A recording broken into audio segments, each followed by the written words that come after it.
Hello and good morning. From our studios here at Desawe in Accra, welcome. This is Key Point, where we discuss the most topical issues of the week with informed panelists. Remember, we're also live on 3FM 92.7, also live on TV3 Ghana on Facebook, DSTV channel 279, all across the world on 3news.com. Now, this week, we have a discussion for you. The reaction of the governor of the Bank of Ghana to the protest organized against him and his two deputies by the minority MPs and other civil society organizations has got a lot of people talking and questioning the basis for Dr. Ernest Addison saying that the MPs know better than hitting the streets like hooligans. So he delegated his head of security to receive their petition. Minority MPs say if Dr. Addison and his two deputies do not resign, they will show them how hooligans behave. Take a look. That is the president and the current finance minister have on several occasions used peaceful protests, in fact sometimes violent protests, as means of registering their views. So in effect, he's calling President Akufo-Addo and finance minister hooligans. I think they should take a cue from what their appointee is saying. He can sit in his ivory tower and speak quite loosely, feeling that, of course, the appointing authority is an accomplice. So he's not going to be sacked. But the day of reckoning is coming. As for us in Parliament, we take note of what he's saying. Parliament will resume very shortly. And we have few ideas as to how we are going to deal with the governor. But as far as we are concerned, he's a persona non grata currently, and we shall treat him like that. He wants us to be, he described us as hooligans. We shall show him who hooligans are. That's Governor Kwame Agboja there. Now, how do we resolve the current financial status of the Bank of Ghana? That's central to all of this back and forth, with the same man and his deputies at the helm of affairs. Also, the prevailing economic challenges in the country has caused many Ghanaians to find ways of bettering their lots. There used to be medical personnel who left the country in droves for greener pastures. Now, teachers have taken a cue. More than 10,000 teachers have left Ghana in this year alone to the UK. The National Teaching Council has thus called for urgent steps to deal with increasing attrition rate amongst teachers. Now, what policies has the government put in place to stem this tide? Now, for the teachers, they say that there are so many failed promises by this government which they cannot gloss over, and reason why something different needs to be done. Musa Tanko is General Secretary of the Ghana National Association of Teachers. Take a look. Teachers we need for the education we want. The global imperative towards reversing or to reverse the teacher shortage. There are three main things we need to look out for. Currently, the teaching and learning environment in the public schools is not something to write home about. When you go into a typical public school today, some of the students sit in large numbers, some sit in threes, among other things. Some even have no furniture. We have challenges with infrastructure, among other things. The other thing that we need to address is the issue of providing the tools and equipment, the TLMs, among other related materials for teaching and learning. The issue of the condition of teachers. On this particular day, let us remember, the teacher's right is also a human right. Every teacher should be able to retire into a two-bedroom house, at least minimum. Well, it says two-bedroom house at least minimum. Recall that promises were made that affordable houses were going to be built for the teachers. How far with that? We'll have a conversation. Well, the International Monetary Fund has given the country a clean bill of health. Ghana will receive, all things being equal, the second tranche of the bailout of $600 million after successful review, and then also pending the approval of the IMF's executive board. The IMF's chief of mission in Ghana says there's been vast improvement of Ghana's economic situation. Stefan Roder yesterday addressed the press with the Bank of Ghana governor and the finance minister. Take a look. What makes us very optimistic is that these actions are already generating positive results. Growth in 2023 has proven more resilient than what we were initially envisaging. Inflation has declined.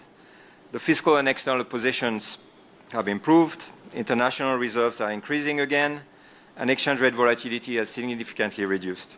Once our executive board review is completed, Ghana would have access to another $600 million, bringing the total IMF financial support disbursed under the arrangement since May, when the program was approved, to about $1.2 billion. Has Ghana achieved stability? Economy achieved stability, as the finance minister posited earlier. And also, with our engagement with our external creditors, understand that in the coming weeks, an agreement may be reached, but at what cost? What are we given in return for the number of compromises that the external creditors will agree to? These shall be our key points for discussion the next 3 hours here on Key Point on TV3. We're live on 3FM 92.7. My guest will be joining me right after this quick break. Samuel Okujeto, Blackpool MP for Northton constituency. Professor Godfrey Bobkin is a professor of finance at the University of Ghana Business School. Also, Matic Bibu, private legal practitioner. Also, we have Professor Ransford Jampo. He's a professor of political science at the University of Ghana, Legon, and Richard Ahiagba, who's the director of communications of the NPP. We will be back shortly. Stay with us.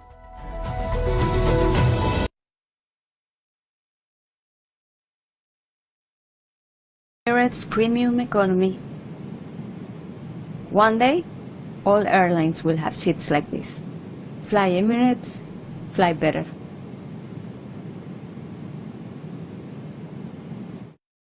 Oh no! Mommy, hurry up. We are out of cereal and there's no time to make something else. Good morning, honey. What's the panic? We are running late and I don't have anything for Kojo's breakfast. Fear not. I've got just the right thing for you. McBerry breakfast cereal biscuits. I've heard great things about it. Biscuit for breakfast? Yes.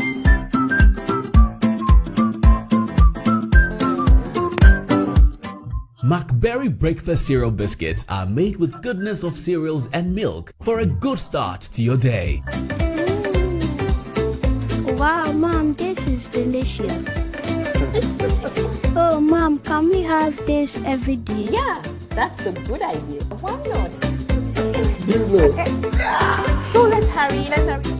Start your day with a smile and McBerry breakfast cereal biscuits. Goodness for your mornings. This advert is FDA approved. Jackpot of the week. Place bets and hit the jackpot. Log into the 1xBet account. Click on the Take Part button. Place bet and take part in the jackpot draw.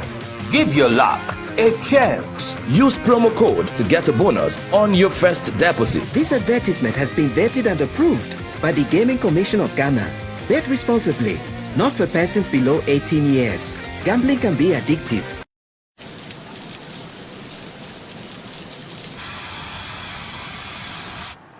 I just took a shower above the clouds. You know why? Because this is the Emirates A380. Eliza, are you sleeping on the job, girlfriend?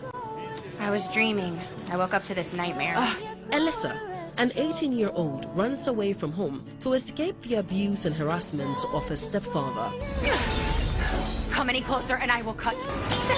For a hope of a better life in the city and to pursue her dream of becoming a supermodel.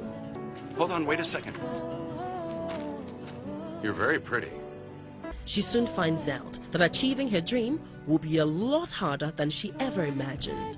She gets caught up in a web of two men after her heart, a street vendor who believes in her dream and another who's making her dream happen. You must be the famous Carolina Castillo. How are you, dear? This is Lily, my beloved wife. Watch the story unfold in Total Dreamer, a captivating, intriguing, and thrilling drama. Total Dreamer, premiering this Monday at 8 p.m. on TV3. Brought to you by MTN DES Shower Gel. Mike Brown's Kitchen. Mike Brown's Kitchen. I read the same in Mike Brown's Kitchen. New season, new stations. Hey, Mike Brown's Kitchen. Oh, na me TV so ache. Ani o mu ya ache. But the nyamia yeni enche kra no. Ba TV3. Me da bia. 5 to 6 p.m. Nana yabasha mo wate. Me ni kunu ni me ma yabasha sesako Ghana fodo. That's it. McBrown's Kitchen, premiering Saturday, October 7th at 5 p.m. on TV3.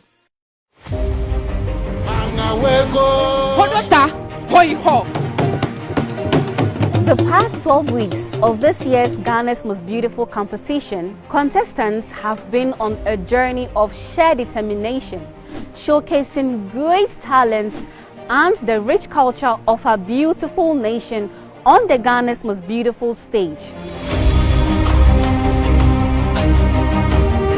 5 beautiful ladies, Na Ayele, the courageous one from the Greater Accra region, Adwanigi, the bold one from the Upper East region, Selom, the ambitious one from the Volta region, Kwatma, the determined one from the Bunu region, and Nura, the assertive one from the Northern region.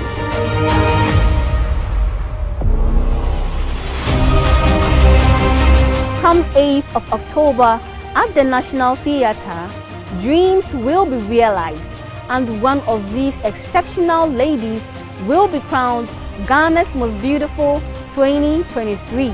Keep pushing your favorite contestants to win the most coveted crown, the cash, and the car by voting to the short code *713 *13# on all mobile networks. You can also download the TV3 reality app on App Store or Play Store. It will be an amazing night of glitz and glamour. Grab your tickets for a cool 50 Ghana cedis and come support your favorite queen on the 8th of October at the National Theatre, 8 p.m. sharp. Ghana's Most Beautiful, Ghana's Beauty, Africa's Pride. GMB 2023 is sponsored by Gino Tomato Mix, GTP, Techno Common 20 Series, AT, Pepsodent Charcoal and Lemon Infused Formula and Pepsodent Natural Herbal Formula, Geisha Moringa and Geisha Black Soup, Key Soup, Bell Pack Tissues, Sankofa Natural Spices, Vitamilk, Deluxe Acrylic Paint, Nescofa Black Tonic, Heaven Black Mosquito Spray and Coil, Enapa Foods, Freedom from Casapreco, Frutelli Calipo, Duffy's Health and Beauty, Obuasi Bitters, Nubuna Womwankasa, Dragnet, Shalatem, Top Choco. Save 500. Global Wings Travel and Tour. Makeup was done by House of Tara. As a woman, how seriously do you take your health? Back here in Ghana, do you think that we take our health seriously? One of the reasons why we have very low life expectancy. Yes. Our I was telling a friend, once your mom is getting ready for pension, you start looking for a funeral policy. How many times in a year do you check your BMI, your blood pressure, or simply your body temperature? You are 31.83, which means you are obese. But the good thing is you can slightly come down to leave the red zone into the amber zone. Okay. This week on Today's Woman, Stefana Safa Boateng is our guest. She's here to teach you exactly what you need to do to keep your health in check. This is happening this very Saturday, 3 p.m. right here on TV3 with me, Cookie T. Today's Woman with Cookie T shows Saturdays at 3 p.m. on TV3. Brought to you by Latex Foam.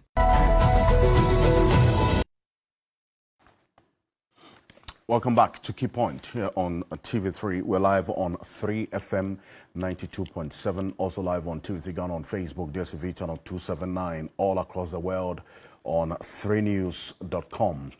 My guests already seated, and also you out there, our viewers, an integral part of this conversation. Professor Ransford Jampo is a professor of political science at the University of Ghana, Legon, and a respected governance expert across the continent and beyond. Professor Jampo, good morning. Welcome. Morning. Thanks for having me. Also, Martin Pebo is private legal practitioner, and he is a leader of one of 3 individual bondholder groups and the convener of the Kumi Preko Reloaded demonstration. Lawyer Martin Pebo, good morning and welcome. Good morning, Mr. Ocansey. Samuel Okujeto Ablakwa is Member of Parliament for the North Tongue constituency. He is the ranking member on the Foreign Affairs Committee of Parliament. He's a former Deputy Education Minister. I say this because of this teacher conversation, the attrition rate of teachers we'll be talking about this morning. Professor Godfred Bobkin is a professor of finance at the University of Ghana Business School. Professor Godfred Bobkin, good morning and thank you for joining us. Yes, good morning. And good morning to our cherished listeners and viewers.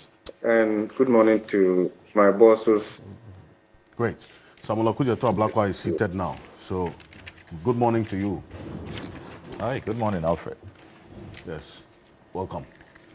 Also, will be joining us shortly is Richard Ahiagba, the Director of Communications of the New Patriotic Party. Will be joining us in a bit. But before we went for that quick break, we heard clearly what the statements attributed to the governor of the central bank after the Occupy BOG demonstration, which was postponed a number of times because of the engagement with the Ghana Police Service about the route to take and so on. On the day of the demonstration, the protesters got to meet officials of the central bank, but decided not to give them the permission because they wanted the governor or his 2 deputies, who were not around. You understand, they were meeting the IMF team in this country. Zabalakwa, I'll start off with you. First of all, why did you not, and these are questions that have been asked, why you didn't submit the petition to the delegation of the Bank of Ghana that met you? Start off with that. Well, good morning to you, Alfred. Good morning to all our viewers. It's good to be back on your program. Indeed. Let me state that, first of all, it is important to commend the mammoth crowd that showed up for the Occupy BOG demonstration. The attendance was impressive. It was a really massive participation, and it tells you that the vast majority of Ghanaians are reeling under the harsh economic policies of this government. The Bank of Ghana, as we all know, has been run down. It's been made bankrupt. Our reserves have been depleted. For the first time in the history of our country, the central bank has recorded losses to the tune of 60.8 billion Ghana cedis. It's never happened. A negative equity of 55 billion. As we speak, this governor is in flagrant violation of Section 30 of Act 918. He has printed money to the tune of 77 billion Ghana cedis. I mean, this is not conduct which is lawful, which is allowable, which is acceptable. 77 billion Ghana cedis without parliamentary approval. The law is very clear. Then in the midst of all of this crisis, remember that before even the publication of this 2022 financial statement, which portrays a grim reality, a collapse of the central bank, this is a governor who has embarked on the most reckless of decisions with his financial sector cleanup. Many experts, many analysts had told him that, look, don't go for the nuclear option. adopt a humane approach where you take out the bad directors, you can even have them prosecuted, and then do some injection, which will not even be up to 10% of the very reckless, expensive model that he adopted. He refused to listen, went for the nuclear option. As we speak, the conservative analysis is that because of that nuclear option, more than 50,000 workers in the banking and financial sector have lost their jobs. We all know people, top bank managers, mates of ours, who were doing well as bank managers, who today are Uber drivers, some remain unemployed at home and all of that, because of that reckless option. And the figures keep changing, between 20 to 30 billion that he spent on that so-called financial sector cleanup. The consequences we are still living with. Now, the printing of money that he engaged in illegally, we all know that that also has driven inflation to unacceptable levels, destructive levels. At a point, went as high as 54%. So we are talking about a manager of the central bank who has been so reckless. And we have seen the things that he has prioritized, even in the midst of crisis. Would you believe, Alfred, that in the midst of this humongous crisis, this governor decides that he wants a new office? Can you believe that? Well, he's continuously defended that that decision was taken before the crisis period. And so it's not as though it's misplaced priority. It's neither here nor there. You could have been planning to host a lavish 50th birthday celebration. If a year to the celebration, or in the year of the celebration, unfortunately, you run into economic difficulties, I mean, who will continue with those elaborate plans to have those lavish parties when you haven't paid your children's school fees? You probably owe your landlord, you haven't paid rent. There are essentials that you can't take care of. Then you say because you had planned this 10 years ago, 15 years ago, 20 years ago, so you are going ahead. Who does that? I don't want to use some kind of language, but we all know how we would describe such a person if it happened in real life. Now, this is exactly what has happened at the central bank. And you see, I have intercepted documents which I have put out. Even with this Bank of Ghana project, look at the scandals associated with it. The Public Procurement Authority had approved $81 million. That was the central bank's own budget, $81 million. In less than 8 months, that project spiraled out of control to $121 million. Less than a year, as we speak, the latest documents we have intercepted, that project, without the land is another scandal on its own. Just the fiscal construction, $227 million. Can you believe that? From $81 million to $227 million. And if you read the Central Tender Review Committee's assessment of this project, very damning. The Central Tender Review Committee has said that this governor engaged in all of these illegal variations, started construction, went ahead to implement the illegality before he came to them for approval. Incredible. So you have yes, that is what the Central Tender Review Committee said, and I'll read portions of that to you in a jiffy. So you have a governor of the central bank who has been very reckless, very lawless, and the impact of his lawlessness and illegalities are that so many livelihoods have been destroyed. Apart from the 50,000 job losses in the banking and financial sector, the World Bank estimates that some 850,000 people, 850,000 Ghanaians, I mean, think about it, almost 1 million Ghanaians have been pushed into the poverty zone because of the impact of this governor's recklessness. I mean, when inflation skyrockets, hyperinflation in excess of 50%, you know the implications. You know what that means to purchasing power and all of that. So this is a central bank governor who should not be pushed out. If he had any respect for the Ghanaian people, and if his conscience really sits well with him, he should have resigned long ago. That is what you have seen governors in other jurisdictions do. I mean, the Jamaican governor who resigned some years ago, things were not this bad.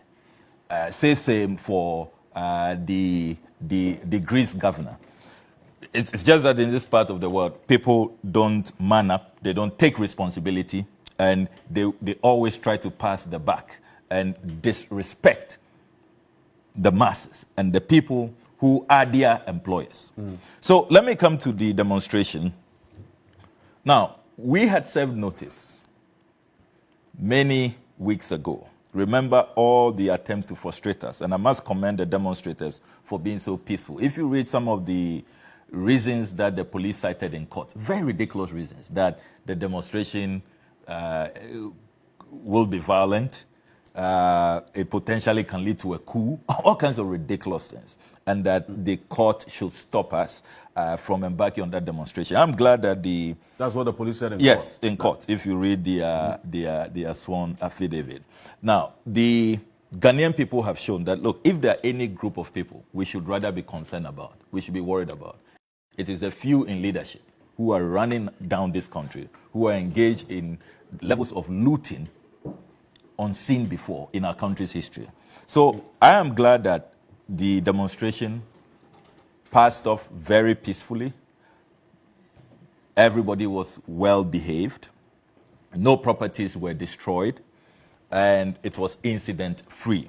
Now, we had served notice that the petition will be delivered to the governor or his two deputies.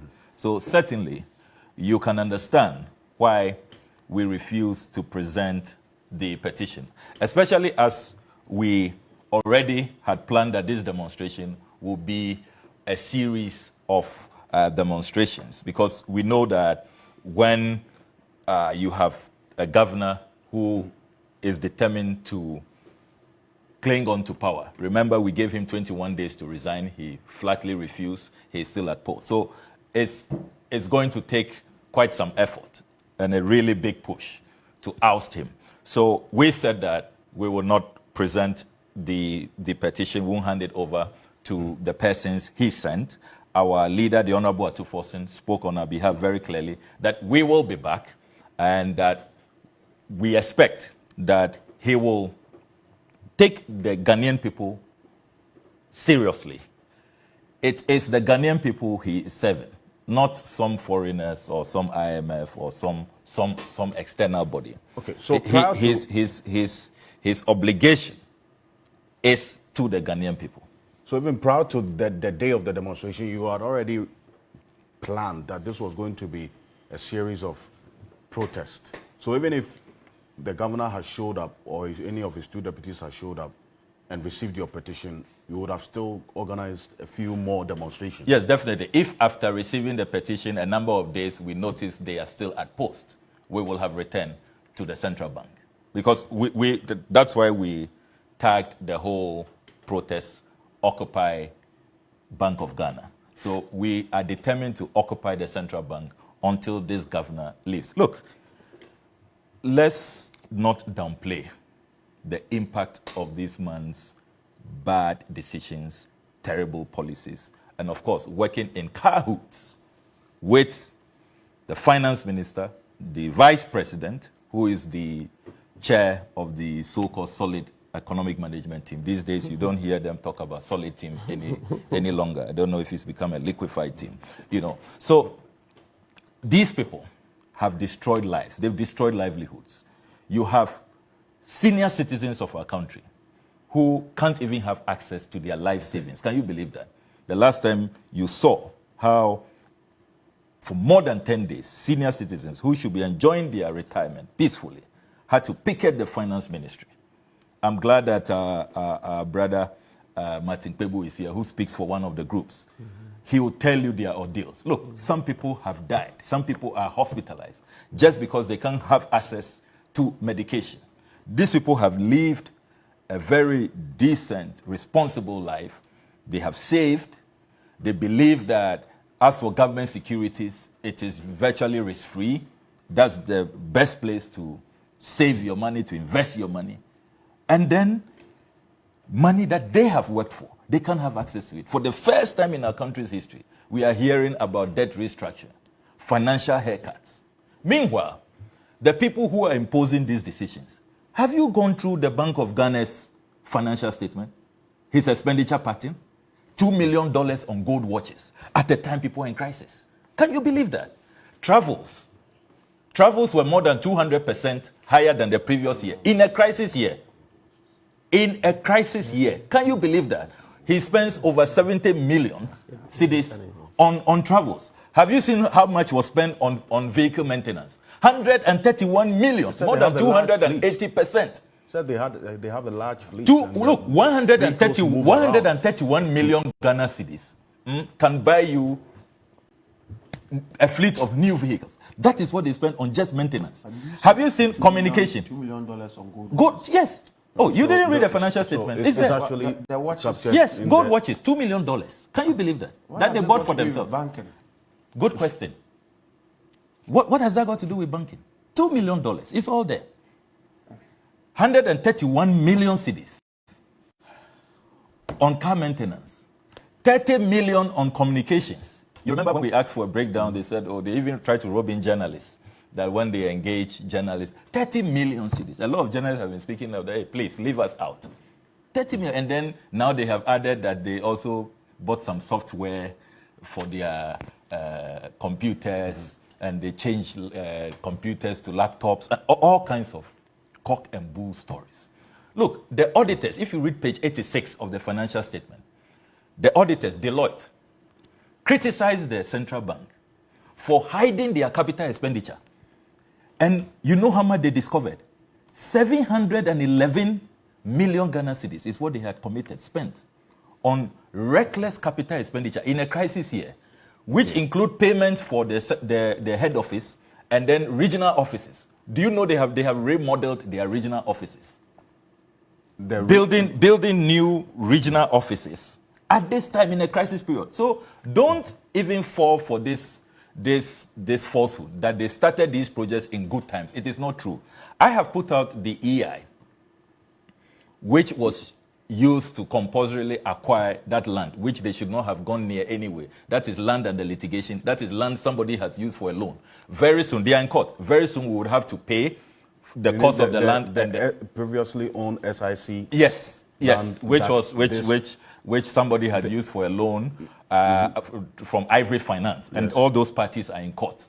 So potentially, there was an executive instrument. Yes, for the Bank of Ghana to dated 12 October 2020. So again, when they tell you that we started this project long before 2020, was there no COVID? Haven't we started the economic decline? You know, so it is not true that this project started in good times many years ago. It is not true. They secured the land October 2020. COVID has started in March 2020. People were dying. Our president himself had told us in the national address that he knows how to bring back the economy, but does not know how to revive lives. So his focus is on managing the pandemic, addressing the public health crisis, making sure that we all stay alive. All other projects have been suspended, have been put on the back burner, unknown to us. And you see, this is even where we have to spend some time. How all of these things are done on the blind side of Parliament, on the blind side of the Ghanaian people. And I am glad that one of the conditionalities for this current IMF program is reviewing the law. Because what makes these governors think that they are a god unto themselves is the so-called autonomy, the so-called independence, where they take these decisions. Will you believe, as a member of Parliament, at no point in time did they discuss with us any of these major expenditure items that has far-reaching implications? Look, if you look at this head office project, you add the cost of land, we are talking about $300 million. Imagine what $300 million can do. Just imagine. See? You know, so look, this central bank, and Alfred, let me conclude on this point, that fortunately, international news confirms that in other jurisdictions, bad governance have been dealt with or have been dealt with. Governors shouldn't think that they are immune from accountability. Go to Nigeria next door. Their former central bank governor is in detention. He is being prosecuted for all kinds of crimes. Go to Lebanon. The Lebanese governor thought he could divert $300 million into his personal accounts. He has been found out. As we speak, the international community has blacklisted him. He cannot travel to the US, he cannot travel to Canada, he cannot travel to the UK. His assets are being frozen. The former governor of the Lebanon Central Bank. Go to Slovakia. The Slovakia former governor has been indicted. He has been prosecuted and convicted for bribery. Thank you. So if you look at what has happened in the international space this year alone, this governor should not think that he can get away with his crimes and all the atrocities, the pain that he has caused Ghanaians, the destruction of lives. He will not get away. And he rather is calling demonstrators hooligans. I mean, hooligans. Look, the right to demonstrate is a constitutional right. It's guaranteed. I can decide that I want to demonstrate, or I want to sign signatures, or I want to picket, or I want to do a sit-down strike. These are all democratic tools, public manifestations that I am entitled to. It is not for anybody to look at us, thousands of demonstrators. You even forget about the NDC MPs and say you hate us because you don't belong to our party. The thousands who showed up for this demonstration, who are victims of your abysmal performance, why are you insulting them? Why are you calling them hooligans? I mean, how dare you? Meanwhile, the person who appoints you, who you accepted his appointment, what is his rise to fame? As a member of parliament, was he not leader of many demonstrations? So you are logically telling us that President Akufo-Addo is a hooligan, and you are the appointee of a hooligan. What does that make you? So you see, look, the arrogance of power must stop, and people must show us with respect. You have a strategy for him when Parliament resumes. It's something that I would want to find out that strategy is. But let me welcome as well Richard Ahiagba. He is Director of Communications of the NPP. Mr. Ahiagba, good morning. Welcome. Good morning, sir. Okay. Professor Godfred Bopkin, now one of the reactions after this demonstration on Tuesday, when the governor of the central bank granted this interview to the international business magazine, Central Banking, apart from calling or referring the protesters, describing them as doing hooliganism, sort of. He says the impairment of the bank's holdings of debt, I quote, which led to the losses was a conditionality from the IMF. Nobody at the Bank of Ghana forgive any debt. And we have that. We'll put that on the screen shortly. Will this statement suffice in any analysis and contextualization of the facts of where the Bank of Ghana finds itself in now? Yeah, thank you very much. Certainly not. Certainly not. It cannot. And I think that the more Bank of Ghana tries to explain itself, the more they make the issues a bit more difficult for themselves, right? So I think the earlier we accept responsibility, the earlier we say that, look, we could do better and we should do better, it will be good for all of us. The reason I'm saying so has context in terms of the magnitude of the losses we are dealing with. But I have the confidence in putting this across because since 1992, you see a certain pattern of central bank activities that enables the deterioration in our economy. You see it. I could give you the data, but I will deal with this and then probably I'll support my argument with some historical data. What I am calling for, what I am asking for, or I'm hoping for, is a certain nationalistic posture now that helps us to reform in a manner that prevents the occurrence of things like this. That's the only way Ghana's democracy can have a future.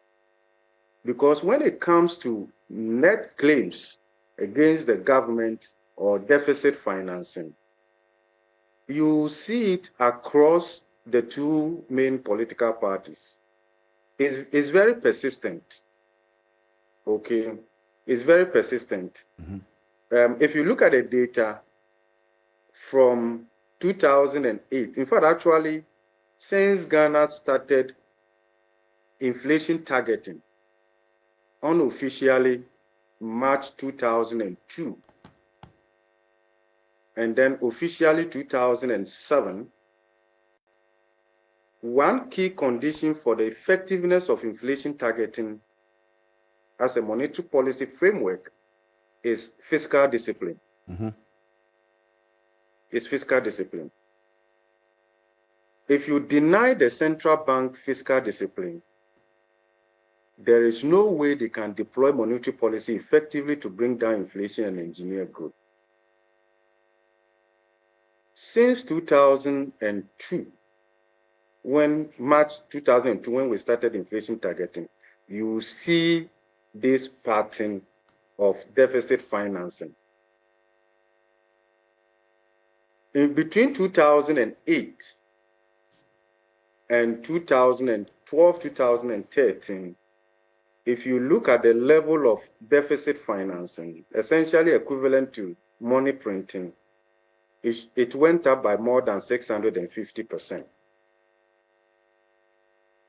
From roughly around 1.5 billion cedis to a little above 11 billion cedis towards 2013. Actually, the current vice president, and this is what makes it a bit more interesting for me, and I'm saying that we can bury our political differences and look at Ghana from a common view that allows democracy to work for the ordinary Ghanaian.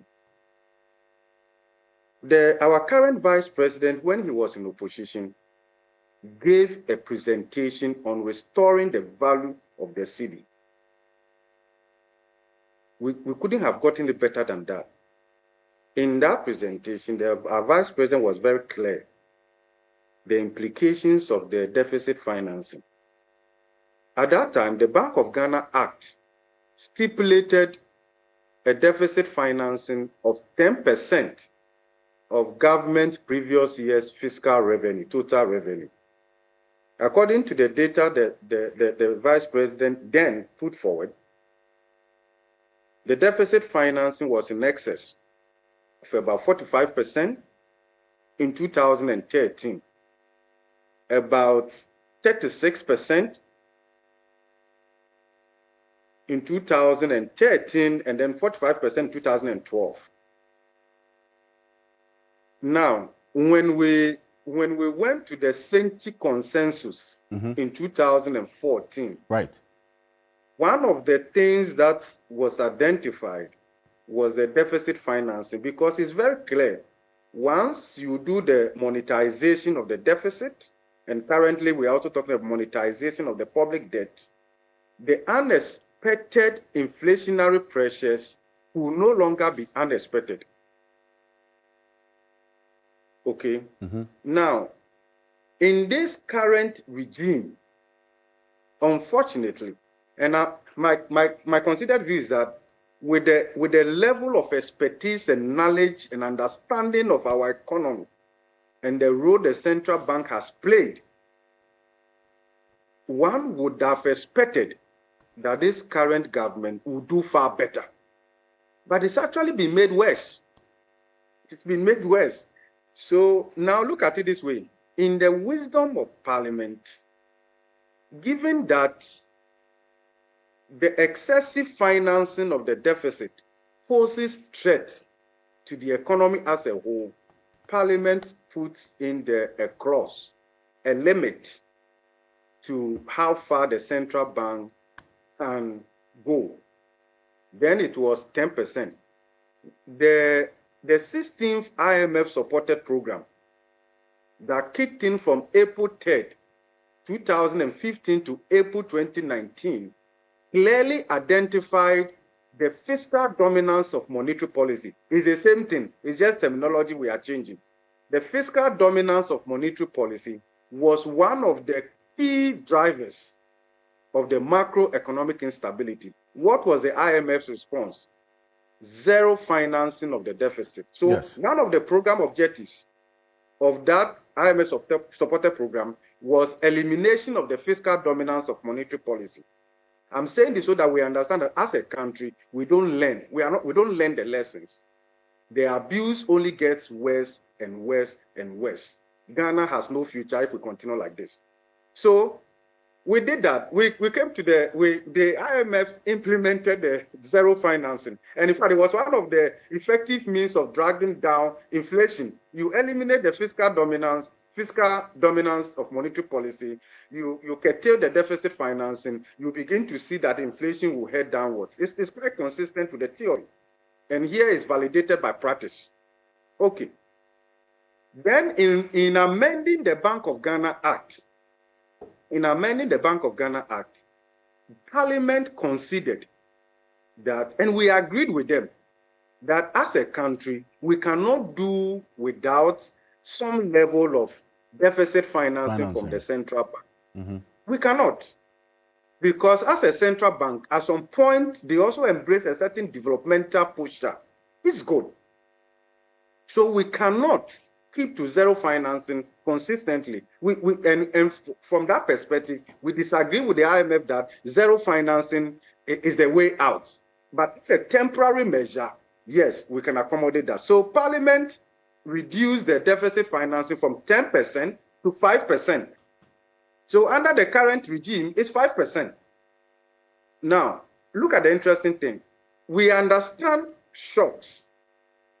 We are not discounting that. In the wisdom of Parliament, in the the COVID-19 crisis, we also saw the wisdom in suspending the Fiscal Responsibility Act, because the Fiscal Responsibility Act had also placed a limit on deficit creation. That's quite interesting, because it's the budget deficit that fuels borrowing, because the fiscal deficit is an indication of the borrowing requirement of the government. So in the wisdom of Parliament, reduce the budget deficit to 5% of GDP. Mm-hmm. Now, given the effect of COVID, Parliament suspended the Fiscal Responsibility Act. I am not a lawyer. It is not my considered view that Bank of Ghana could hide under that and print in excess of the 5% in their own act. Because if the mere suspension of the Fiscal Responsibility Act necessarily does not give Bank of Ghana the room to exceed or disobey its own act. We need to look at it from that perspective. Now, if you look at the level of fiscal, the deficit financing Bank of Ghana has done, in as much as there's scope for exceeding the 5%, you clearly see abuse. Where is the abuse? Point it out to me. In terms of the extent of the deficit financing and the lack of disclosure around it. And that does not lend to prudence, that does not lend to technical and professionalism. Now, look, if you look at the auditor's report, the audit opinion in the Bank of Ghana's annual report and financial statement, you will see clearly that the level of reservations that the audit firm had, you will see it. You just read through carefully, and then you see the level of reservation. Now, to say that is the IMF that prescribed this, is to say that it's not so much about the cure now, it's about the cause. It's about the cause. We worked ourselves into this. You know, the real thing we need to understand is that the more we do these things, the more we give the impression that we are incapable of managing our affairs as a country. Why would IMF give Bank of Ghana an advisor? For what reason? For what reason? So, from a professional and technical point of view, Bank of Ghana's performance was suboptimal. It's not good enough. Now, let me also give you some other insights here. The explanations the central bank gives, the more you look at it, the more you become a bit more concerned. If, as at the end of 2019, 2020, the central bank claims that if they had known that this economy was going to be here or head in this direction, they wouldn't have started the project. That is unacceptable for me. Look, the Ministry of Finance, their own internal debt sustainability analysis after 2019 clearly had indicated that Ghana's public debt was unsustainable. 2019, you can check. The IMF's final review as part of our exit of the 16th IMF program, it was clear in that IMF document that Ghana could not achieve debt sustainability, which was actually one of the program objectives. We could not. So we exited the IMF program with debt unsustainability still hanging on us. We were still placed at a high risk of debt distress. It's a country which we officially entered in 2014. As a medium debt carrying country, that was where we were placed. That position was affirmed. Look. So you see, the point is that there are certain positions that should take more responsibility than others. One of those institutions is the central bank. Now, I see. If, as at 2019, Bank of Ghana's own projections and the rest of them could not have warned us that this is where we're heading towards, then I think we should feel sorry for this country. Why? We should feel sorry for this country. Now, if you look at it from 2020, and it was very clear to us, this thing is not like we are boasting. Look, we did a presentation somewhere in 2019, and Bank of Ghana had a representation there. And when we did the public debt sustainability analysis, this was 2019, we demonstrated that Ghana was heading dangerously. This was 2019. The response from the central bank was that our model was wrong. We can go into that later. They questioned your model. Yes. On the basis of what exactly? What was their own stance or explanation that the model you used in 2019 indicating that our debts were unsustainable was wrong, which eventually came to pass, by the way? Because they said we had market access, they were using different model and all of that. Look, it was clear to us that it was just a matter of time and Ghana will be priced out of the market. The point that I'm saying is that, look, let's get serious. These numbers we are talking about here, if you lift the veil, is life. We are talking about life. We are talking about health. We are talking about social cohesion. We are talking about, so these things, we need to look at them from that perspective. Now, to say impairment, to say technical losses, look, Bank of Ghana's haircut is beyond just impairment, which is an accounting issue. There is a haircut on principal that is never going to be paid back. We should understand that the central bank is the lender of last resort. Now, Alfred, look at it this way.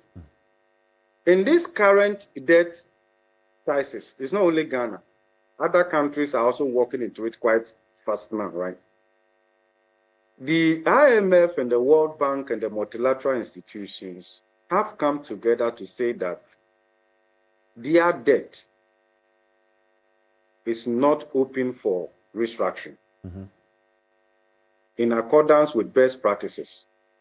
Because as the IMF and the World Bank and the rest of them, they are the lender of last resort, and therefore their balance sheet should be preserved. Ideally, our central bank within our context is also the lender of last resort. What I'm saying is that if the central bank had been a bit moderate and prudent, the level of losses that would have been accommodated on their balance sheet would have been lower than what it is now. And that is where the emphasis should be. That as a central bank, they failed to protect that institution and to preserve its balance sheet. This posture over the years, that makes it look as though the central bank is too powerful to be accountable. I think we need to move beyond that. We need to move beyond that. So also, as it stands now, the Bank of Ghana, if I'm reading the auditors, that's Deloitte's, the report you made specific reference to of the Bank of Ghana's financials as at the end of 2022, clearly the crisis is evident and they have to be recapitalized by government. Government is also facing its own crisis situation. What then happens? That is precisely the point. You don't run your central bank to that point. You don't do that. From a technical and professional point of view, you don't do that. The way our constitution is designed, the way our democracy is designed, is such that there are certain institutions that have been guaranteed certain autonomy, right, to also act as checks and balances. It cannot be, and it should not be, that the governor of Bank of Ghana will literally be at the beck and call of the finance minister. There is supposed to be some level of separation between the fiscal and then the monetary, so that monetary policy doesn't become subordinate to fiscal. When it happens that way, there is no way, because it takes the two. These are the two main economic command centers, the fiscal and the monetary, to some extent also acting as checks and balances. That is why you see Bank of Ghana's Act. And I want to believe that if we were to seek an interpretation from the Supreme Court, the Supreme Court will be mindful to maintain the operational independence of the central bank. It's an institution, so that we don't, the politics of things doesn't cannibalize the central bank the way we have seen. Other than that, as a country, we cannot make progress. We cannot. Professor Godfrey Bokwing, thank you very much on this. Let me come back in studio.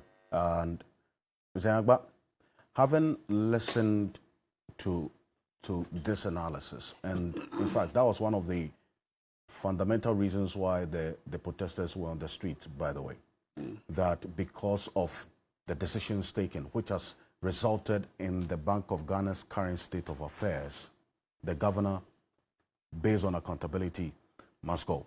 In fact, if you look at the Bank of Ghana's own website on the statement of the Bank of Ghana 2022 financial statement, it says that the reported loss of a total of 60 billion cedis, it's of noteworthy that 53.1 billion of the said 60 billion cedis loss were a direct result of the government's domestic debt restructuring exercise phase 1 and 2, which the Bank of Ghana had to also take a chunk, in fact, a bigger haircut.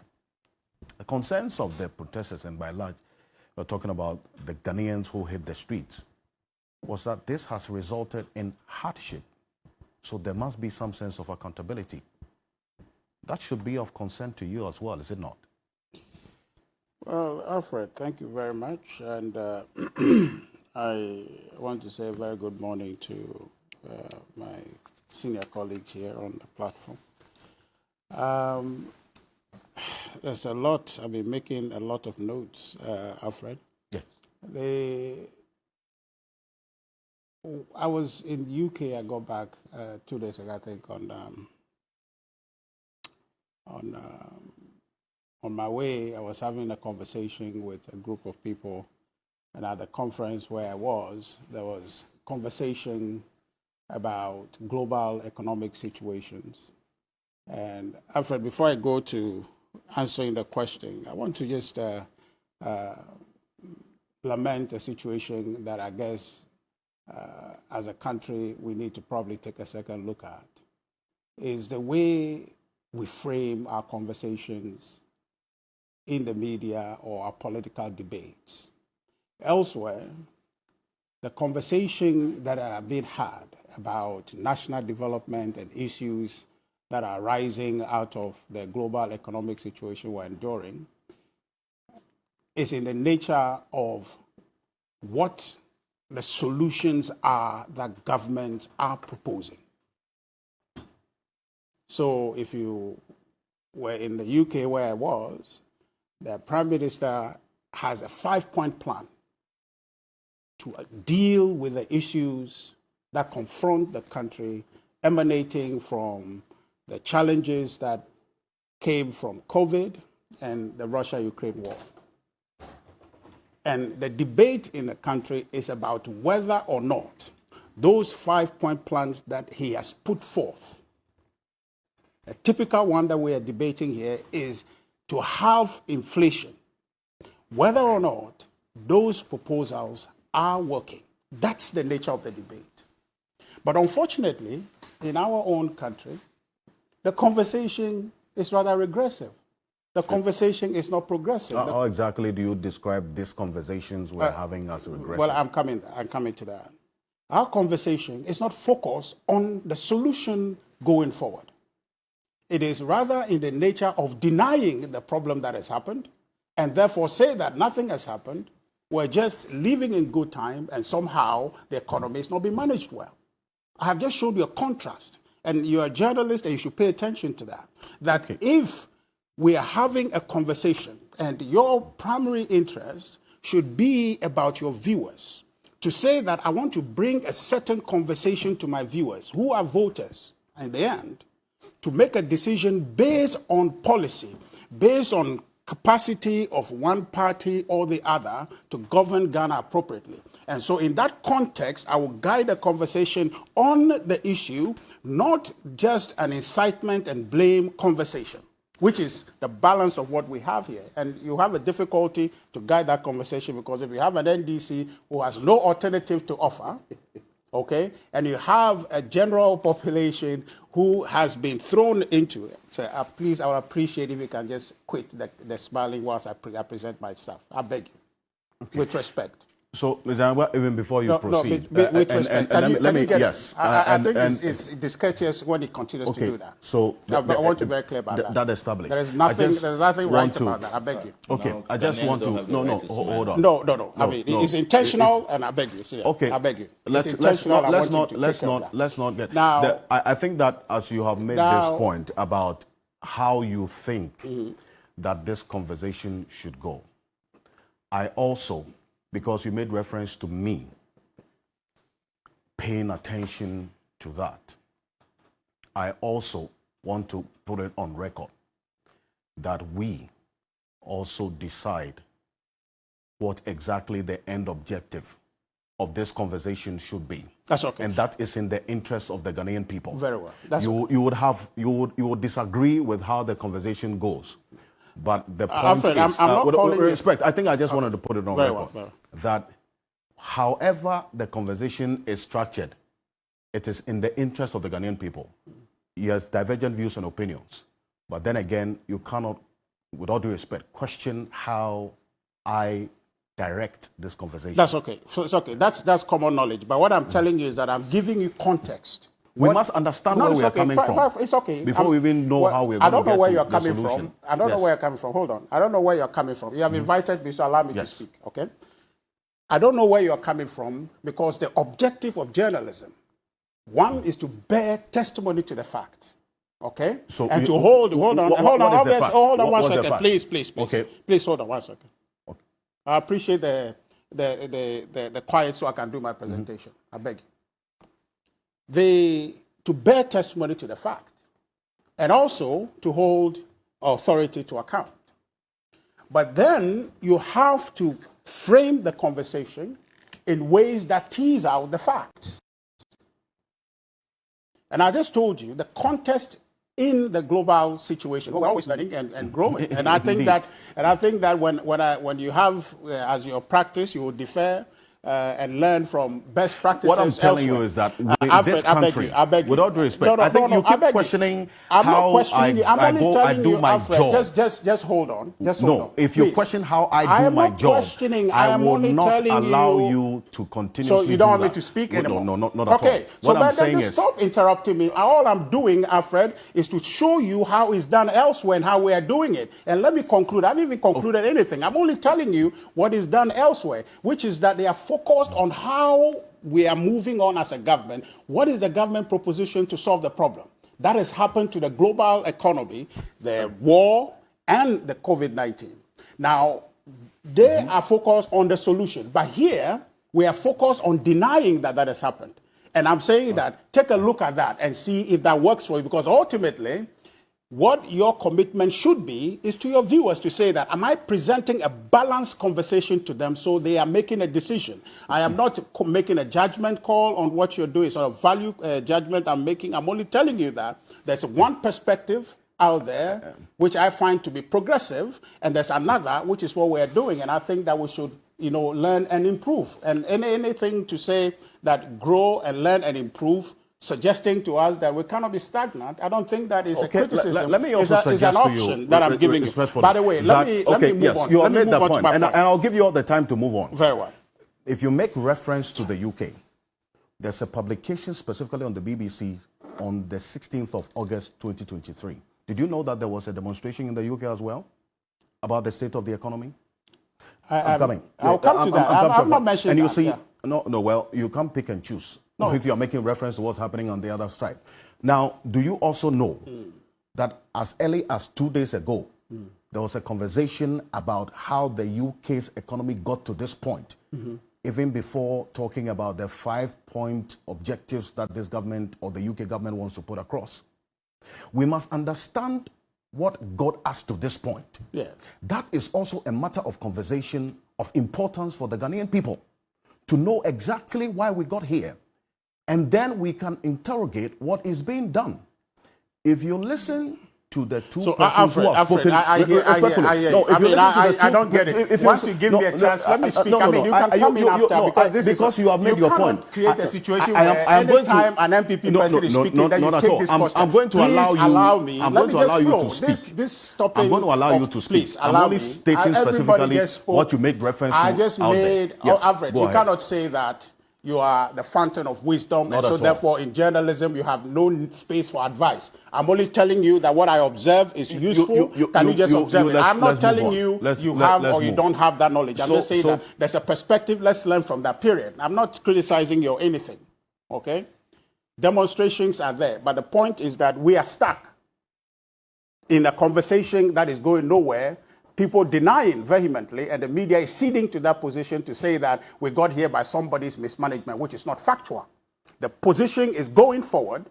We need to talk and interrogate the solutions, how we get out of the situation. And that's where you would want the NDC come to the table with their alternative offering, and we show you what we have brought, which is the post-COVID recovery program that we are putting forward. That should be the content of the conversation. But that is set aside, and we are stuck and mired in a conversation backward about what has happened. I'll read that statement to you before then I proceed. Okay?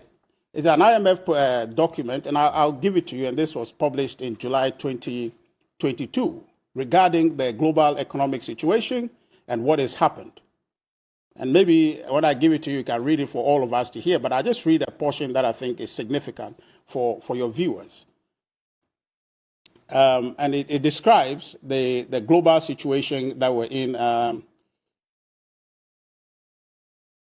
Okay. And so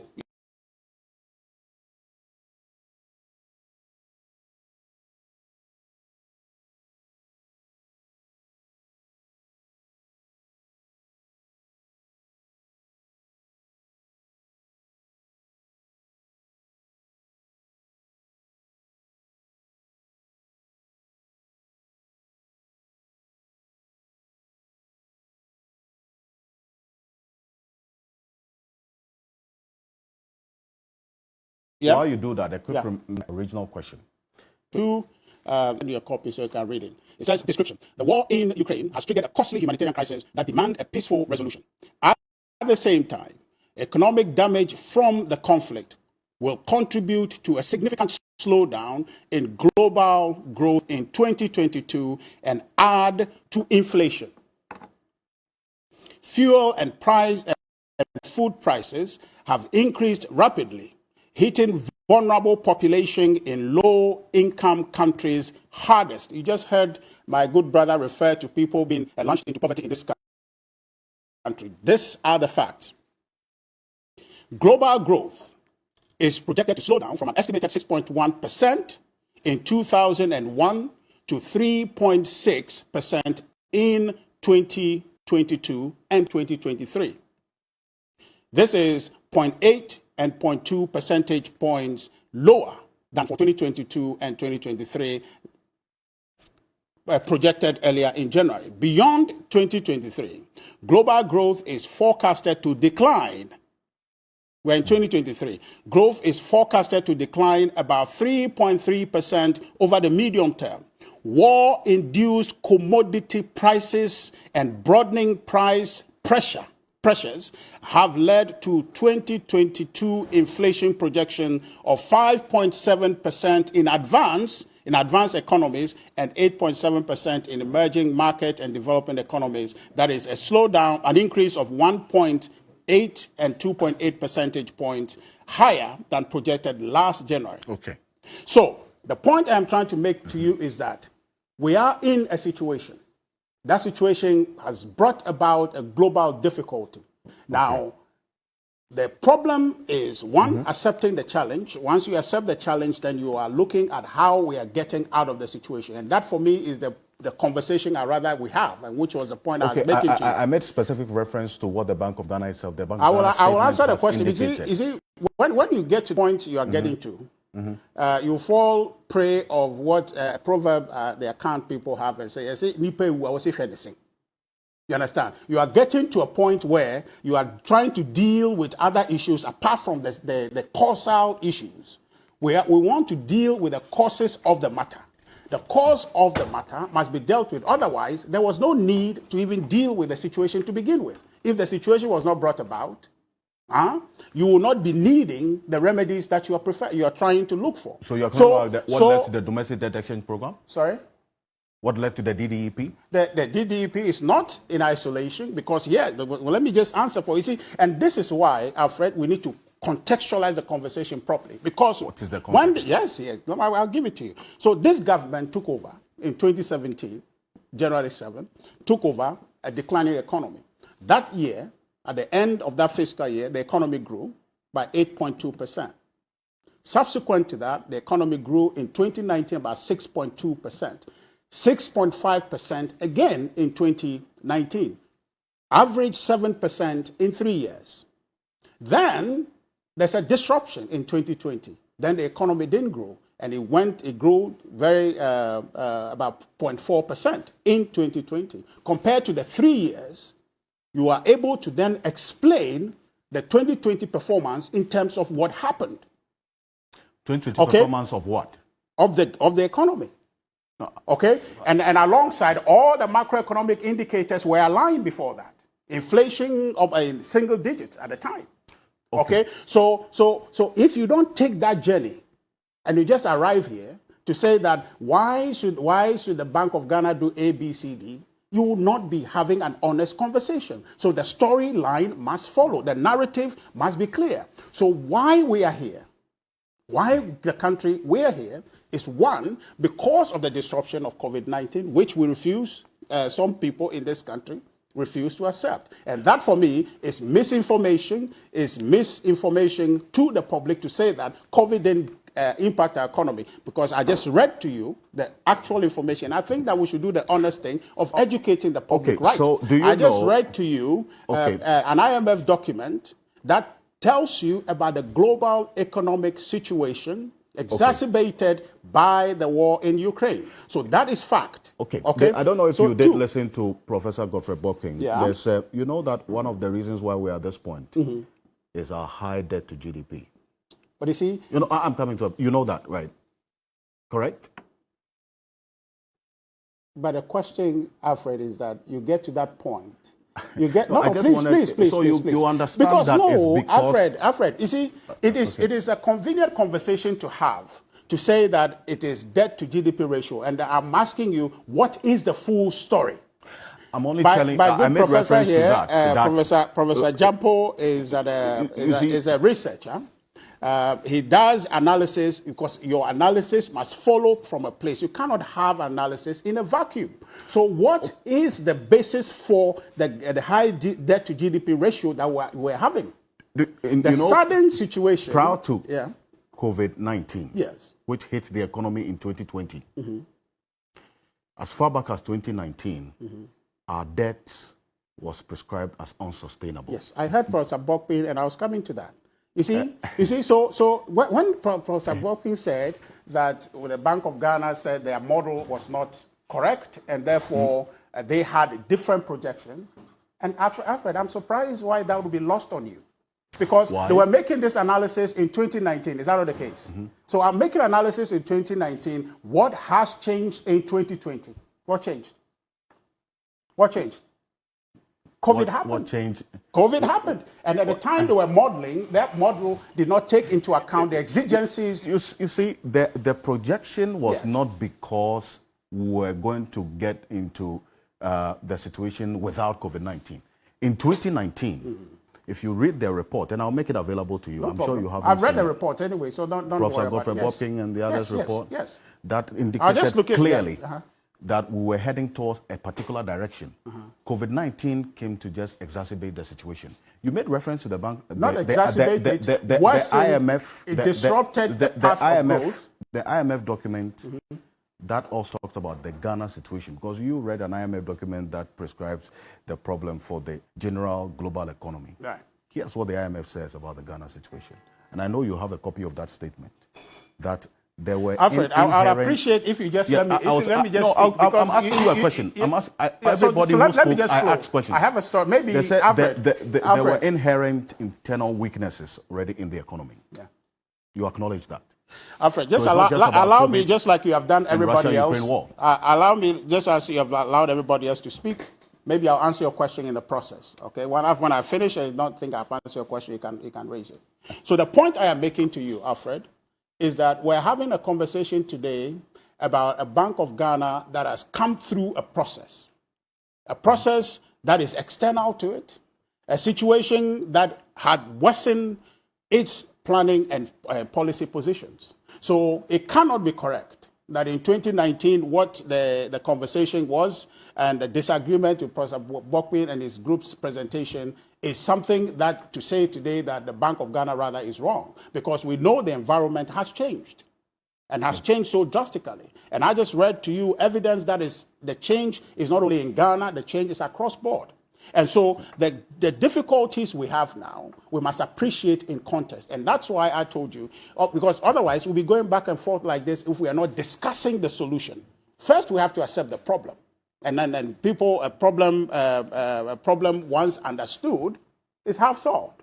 So we haven't, as a people, appreciated the conversation of the issue around which we're having the conversation. And so we go back and forth. Now, the presentation of my good brother has all been about incitement. It's only saying government has bought watch and this expenditure and all of that. They, in the history of this country, have performed the worst when it comes to economy. In good time. I don't know if my good brother and the NDC can tell me that when they took this economy in 2009, there was a crisis proportional to COVID-19. There was a crisis in this world proportional to the worsening of the economic situation by Russia, Ukraine. Unless we begin to appreciate and have the honest conversation, we'll go back and forth. Everybody will be speaking English, and in the end, we'll just leave. The point is that the NDC, having performed abysmally, the verdict card showed over 1 million people rejected them. That is not the same situation today. And I am very particular about this because, Alfred, if we don't have the proper conversation... what's the point exactly you made? The point is that we have gotten here because of massive external difficulty. which is affecting not only Ghana. And I read that statement to you as proof, and I'm going to read other documents to you that talks about other central banks that are in the same situation. Because when the conversation is going, they don't tell you about those things. That the several other central banks are in perhaps worse situation than we are in. For instance? Okay. For instance, I'll tell you about the bank of the Federal Bank of the United States. The Federal Bank of the United States? Yes, yes. It's in the Federal Bank of the United States? Yeah, the U.S. Central Bank. The U.S. Central Bank. What have they done? Alfred, I just told you, allow me my presentation and stop the interjection. No, quote the specific laws they posted, and I'll tell you why. I'm not saying laws. I'm saying the bank is in a situation. Alfred. What situation is that? Okay. The central bank in the United States is running high deficits, or less running high debt. And in that situation, hold on. No, I haven't spoken. Yeah, hold on. And so they recorded in 2022 a loss of 37 billion. Okay? The Federal Reserve? I'll give you the document to look at. This is not something that. Now, what document are you quoting from exactly? I've read. This is facts that is available. You can reference. So just allow me to make the point. Just hold on. I'm not speaking. I'm specifically asking you which document you are quoting from that the Federal Reserve of the United States posted this amount of loss. I'm just asking. Alfred, just allow me to present the facts to you. Okay. You are saying facts. But you can just easily go to their website and find out. I'm asking you the source of the document that you are posting, please, and you are asking me about the facts. I'm saying, what's the source of the document that go to the Federal Reserve website. You can find it. No, but you copied it from a source. Yeah, because of course this is my own paper that I'm printed on. So what's the source? Where did you get it I just showed you. Go to their website. Oh, you don't want to go to their website, Alfred? No, because you can just tell me that it's the Federal Reserve's website. But yes, that's what I'm saying. I go onto the Federal Reserve's website. Yeah. That over $30 billion. 37 billion dollars loss that you quoted. Mm-hmm. As stated here, does not refer to it as a result of losses incurred based on financing government instruments or projects. What does it say? In COVID. What does your document say? Alfred, I think you are trying to deviate the conversation. Oh, no. If the thing is there, then whatever the explanation is it a debt or it's not a debt? The circumstances that led to the debt are very different things. I'm saying that, is it a debt or it's not a debt? Okay. Is it a debt? I am telling you about the European Central Bank. Okay? I'm telling you also about the Reserve Bank of Australia. What have they done? They're also incurring losses. The central bank. I mean, I don't know why you are acting as if you don't know these facts. The Swiss bank, the Swiss National Bank, also declared earlier that it was going to post in excess of 132 billion Swiss francs in debt. The central bank situation, I'm telling you. And then the Netherlands Central Bank also indicated that it was going to post in 2023 about 9 billion debt. Okay? So what I'm trying to paint for you, I don't know what you're trying to do there, but these are facts you can just verify online. You have a computer before you can just Google and find them. All right? But these are not secrets, Alfred. I'm just surprised how you are acting. But these are facts, and your viewers can just check online and find it. Okay? So the point I am trying to make to you is that the Bank of Ghana is not acting in isolation, or is not in this situation as though that individuals at the Bank of Ghana had intentionally mismanaged the economy. Okay. Now, you referenced Professor Bokpin earlier when he was speaking, and he told you about why the central bank financing was amended. It was in a situation, and he made a point about fiscal dominance at the time that occasioned that matter. Okay. Now, you have the NDC sitting at the table posturing piously as though that they are the managers or the best managers of the economy. And that's why I was careful to say that in the history of this Fourth Republic, if you are looking for the worst managers of the economy, it is the NDC. Now, the situation we are in, Alfred, as a government, we have acknowledged the challenge, but it is not for want of capacity.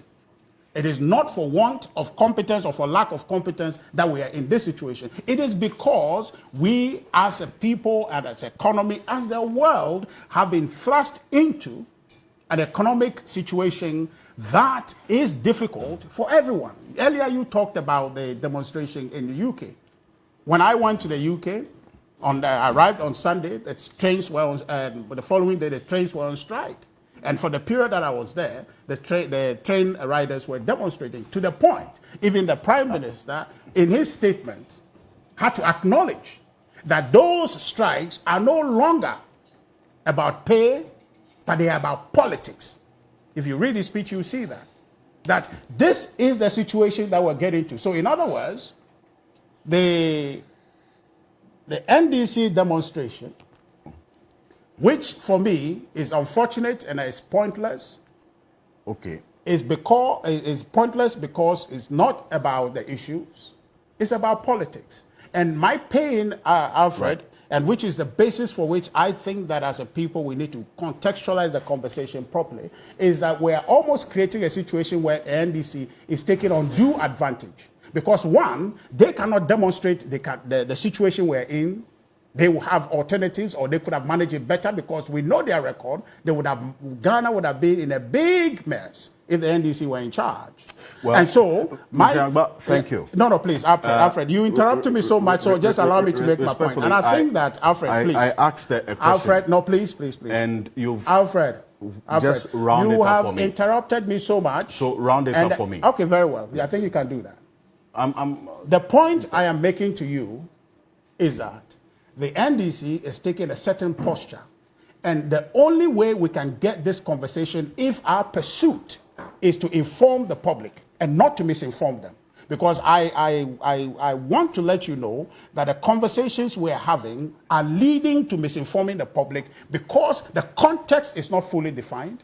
That the NDC can't sit at the table after they have in good time mismanaged this economy and come to posture as though that they can manage this economy better than anybody. It's not correct. It's not right.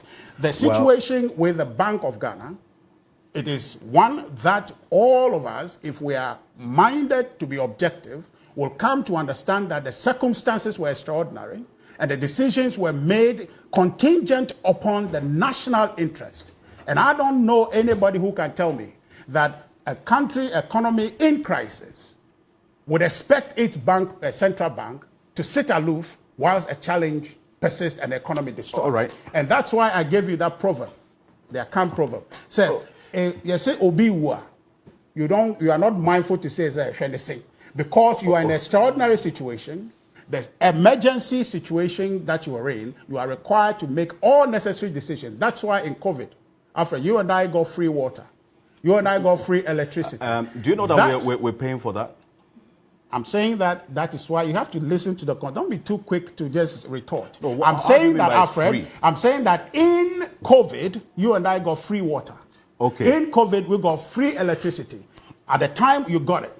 All right? Because it was a contingent, it was an extraordinary situation that those extraordinary decisions has to be made. Okay. And my point to submit to I think that you've made the point. I was going back and forth on trying to understand exactly the point that you were making. And also to say that it will be disingenuous to the facts to continue to make reference to the water and electricity during the period of COVID as free, because eventually we paid for it. So if you're saying it because you're talking about context, that is contributing to misinforming because you're talking about context. Yes. Context. Yes, the context if you of say 2020, that it was free in 2020, you also will be fair to the fact to say that we eventually paid for it. Well, that's part of the measure to recover. Okay. But of course, you received it for free, didn't you? You received it for free. Professor Jampo, so you agree that we're paying for it. That's all. It's just to be fair to Alfred, the Ghanaian people. I think what I want you to do is to be able to apportion your time such that you would not spend all the time on politicians. And when it gets to our turn, you give us 3 minutes. You're not going to be giving 3 minutes. No, I wouldn't have much to say. I don't have much to say, but we don't want a situation where the program is sort of hijacked by a few people. We all came here to make contributions, and so let us apportion the time so that if it gets to our time and we feel we don't have much to say, we can move on. Otherwise, then it becomes to lopsided. I have listened to the conversations. I've listened to the conversation. I think you asked clearly, Richard Ahiagba, a simple question that I was expecting him to be forthright. If I'm marking you, I will score you 0 because you spent 5 pages talking about not the questions, trying to set a certain context, and then you spent half page answering the question. You infuriate the one grading the script of over 1,000 students. And so, well, that is the way he wanted to go. I'm happy he's going to be quiet because don't start. Well, Prof, that is a personal attack. I kept quiet. But that's a personal attack, and I am careful to let you know. I have every right to attack you in person. No. Because of our relationship. Yes, but you are a professor, and you should know that. All right, so let me understand the context of the question. No, you can answer the right question wrongly if you don't appreciate the context. All right, so let me go on. Just in some reactions to Richard Ahiagba's I thought you were done. Oh, a little more. I think he sought to offer so many explanations about why things are the way they are. Explanations. I've always argued that it is not about the explanations that make sense. It appears that we have been able to fool Ghanaians into appreciating and accepting those who offer or who proffer explanations to problems rather than those who offer solutions or who solve problems. My level 300 governance and leadership students know this. The essence of governance is to solve problems. It's not to set a context and to offer explanations as to why the problems are there. I don't care about the explanations. We are looking at the kinds of interventions that are proactively being fashioned out for the purposes of addressing the problems. That is what we should be talking about. And that's not, exactly what I please, said. you went on and I didn't like what you were doing. There was part of me that said I should be responding. But I kept quiet. Please, can you keep quiet so that we go on? No, Prof. I'm not going to take that. I'm not going to when you were talking. No, please, don't talk to me like that. No, when you were talking, I kept quiet. Just calm down. I'm not calming down because I'm not going to calm down either. I'm not going to understand. Can you keep quiet for me to go on? No, please. When you started, when you were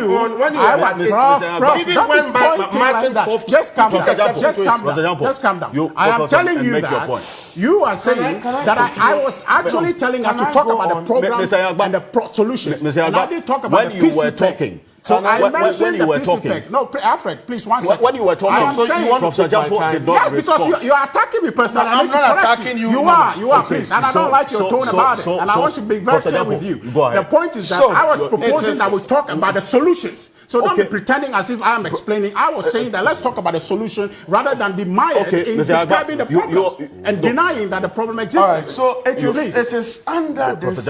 It is under this Bank of Ghana governor that we are told that the bank has a negative equity.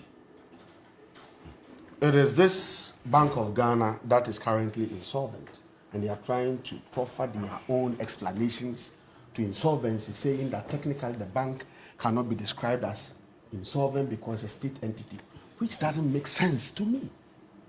It is the same Bank of Ghana that has spent over 137 million on vehicles. It is this same Bank of Ghana that has collapsed over 400, banks and microfinances. The conditions that were narrated to collapse these banks, they have been manifested in a gazillion fold with what the Bank of Ghana is currently undergoing.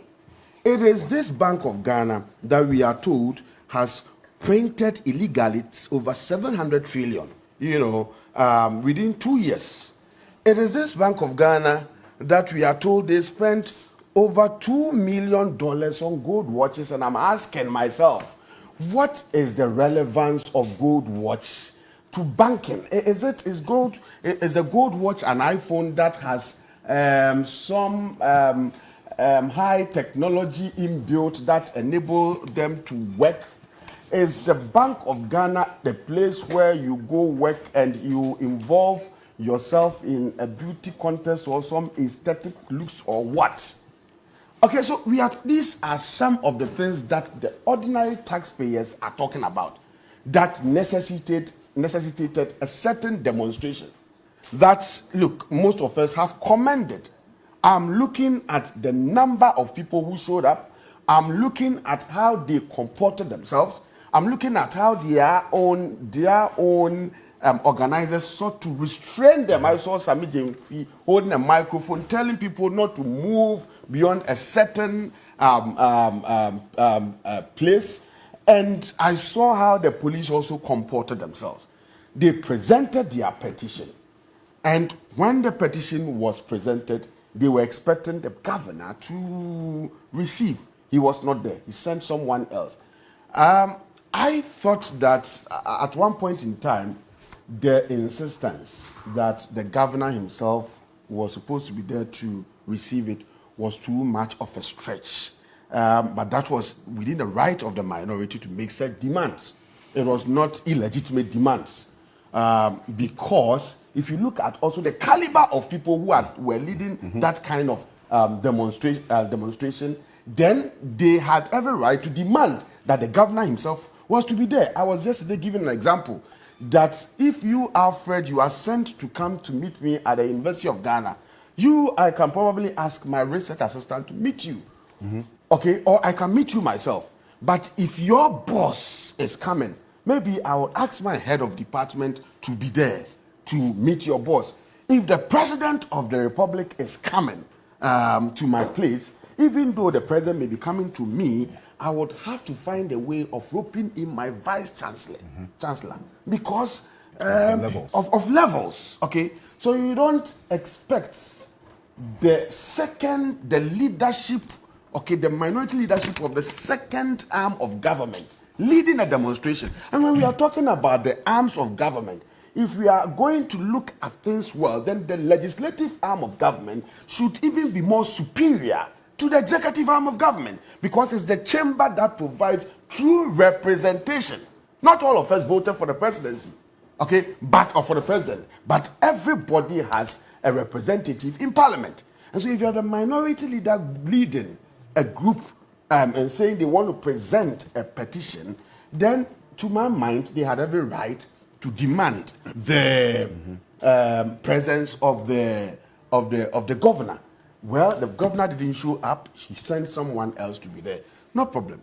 But what worries me is the aftermath, the comments, the reaction, and the response from the governor.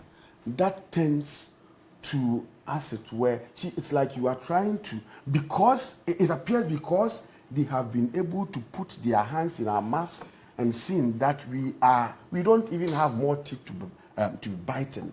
They want to now remove our rings through our shoulder. See, to me, that is how dare the governor of Ghana describe the demonstrators as behaving like hooligans? Who is the governor of Bank of Ghana? Is he a demigod? Is he a deified ancestor? Who is he? Won't he die? And when he die, won't he also be buried? Is he superior to all of us? Is he suddenly oblivious of the fact that the one, Nana Akufo-Addo, who appointed him, is a serial demonstrator? And even when he demonstrates, people listen. When he demonstrated in the Kumipreko demonstration, Rollins, who is not a fan of multi-party democracy, listened. Okay, so what is the meaning of all this? Saying that there are civil ways of going about it. Is the Bank of Ghana governor more civil than those who are on the street? Does he appreciate the tenets of democracy? Does he appreciate the fact that in a democratic dispensation there is a right, there's a guaranteed right to dissent, and that in exercising the right to dissent, you can resort to all manner of things, including the staging of peaceful demonstration? I thought his comments were below the belt. I thought the comments were shared or expressed out of sheer ignorance of in appreciating the tenets and the canons of democracy. He owes Ghanaians a great deal of an apology. He didn't do well. The governor. Yes, the governor. He didn't do well. He misspoke. And I think that we must condemn him because, I mean, were they carrying guns? Were they armed? Were they going to disrupt the operations of the bank? No. And so, how dare he make such description of them? I am so appalled. I'm so disappointed. I think these are some of the things that we have to be focusing on. I don't want to belabor the points, but let me make the point again that we entrust the position of fiduciary trust into the hands of a people to solve problems. Okay? I've always narrated the origin or the reason why we brought into being a government. And if we bring a government into being, we do not or we must not be concerned about the causes of challenges. That is the reason why we pay them and we give them all manner of things to make them enjoy a certain comfort. If you are driving in a queue, we would all be made to stop. And when the president, the duty bearers are coming, they would drive through. They have all manner of allowances. We pay for virtually everything that they use so that they can have the peace of mind to solve our problems. If you come and sit here and you try to offer explanations and you try to attempt to set a certain context, you do a lot of disservice to the concept of governance. Okay. And you can be telling this to the uninitiated and those who do not know. Okay, but I take governance and leadership. And I'm saying that can never be part of governance for us to spend all our time trying to proffer explanations as to why X is the case. We want, if X is the case and X is not good, we are interested in making sure that the X that is not good is out of the equation. It's not overly, you see, the idea of overly blaming COVID for everything is disingenuous. Okay, we have thrown dust into the eyes of Ghanaians for far too long. Let us also appreciate and accept the role that we ourselves contributed. If you spend $2 million in buying wristwatches, if we continue to fetch water with baskets, and so there is always leakages and slippages in the system, we must acknowledge that these have also contributed to the problem. But we blame COVID as if COVID affected Ghana alone. COVID did not affect Ghana alone. Post-COVID, we have all traveled. We've seen what other countries are doing. We've seen how economies of other countries are doing. And so let us, it is so pasco to continue to refer to COVID or use COVID alone as the reason why we are where we are. And you cannot tell me that you gave me something for free when I'm paying for it. Okay, it's like, so we can't think, we don't think when you have given us some, and when you gave it to us for free, you never told us that tomorrow I will let you pay. But you gave it to us, and surreptitiously you are saying we should pay for it. And up to now, as we speak, go to the malls and buy and take a receipt. Okay. There is still COVID-19 COVID-19 levy that we are still paying, even post-COVID. Okay, so please, we come to sit here to do a dispassionate analysis of issues. It is not because of malice or hatred or we don't like people. Nobody liked this particular regime more than some of us who campaigned and did all we could to bring them into power. Right. But it appears that in our part of the world, when you help a regime to, you help a political party to come to power and they get to the reins of power, all of a sudden, their sins should be whitewashed and you must not speak against them. We say this to the MPP. We supported you. You came into power. You are misgoverning. We will comment. We will critique. If NDC comes to power tomorrow, we will support them because now they are given the incompetence of this particular regime. It makes the NDC look like a saint. But we tell them that if you come to power tomorrow and you are also misgoverning, we will continue to also critique you because for some of us, that is the role we have decided to play. And so when we are doing this, please, Richard Anyagba and Co., please, it is not out of malice. It is not because we don't like you or because we want to quarrel with you. We have also decided to throw this line. So allow us to play that role. Thank you. Professor Jampo, appreciate your time. Thank you. Martin people, you, if I say you, the group that you lead, are direct victims of the situation that we find ourselves in because of the domestic debt exchange program. In fact, one of the reasons the Bank of Ghana continues to make reference to why they are in this situation is because out of the over 60 billion cedis loss, over 53 billion was as a result of the DDEP as well. So you lived through this experience. And so hearing the response to the demonstration by the central bank, how did it strike you? The response certainly falls far short of what is expected of the central bank as an institution and the governor as the CEO. Indeed, even this morning when I came in here, I was asking offset that this hooliganism attributes, is it true? Does the governor stand by it? Because all along, even till now, I've been expecting that he will come out with a denial and an apology for maybe if he was taken out of context or something. So for me, I think I'm largely in a state of shock. So you see, I haven't said anything on social media or granted an interview on it all along, just in the hope that he will come and deny it and then render an apology. But if it's not coming, well, you've heard Prof. You've heard Honorable Kujetu, and you've heard Professor Bobkin. They are on point. I mean, a governor of a central bank shouldn't do that. He shouldn't, because, through the DDEP, you saw what happened.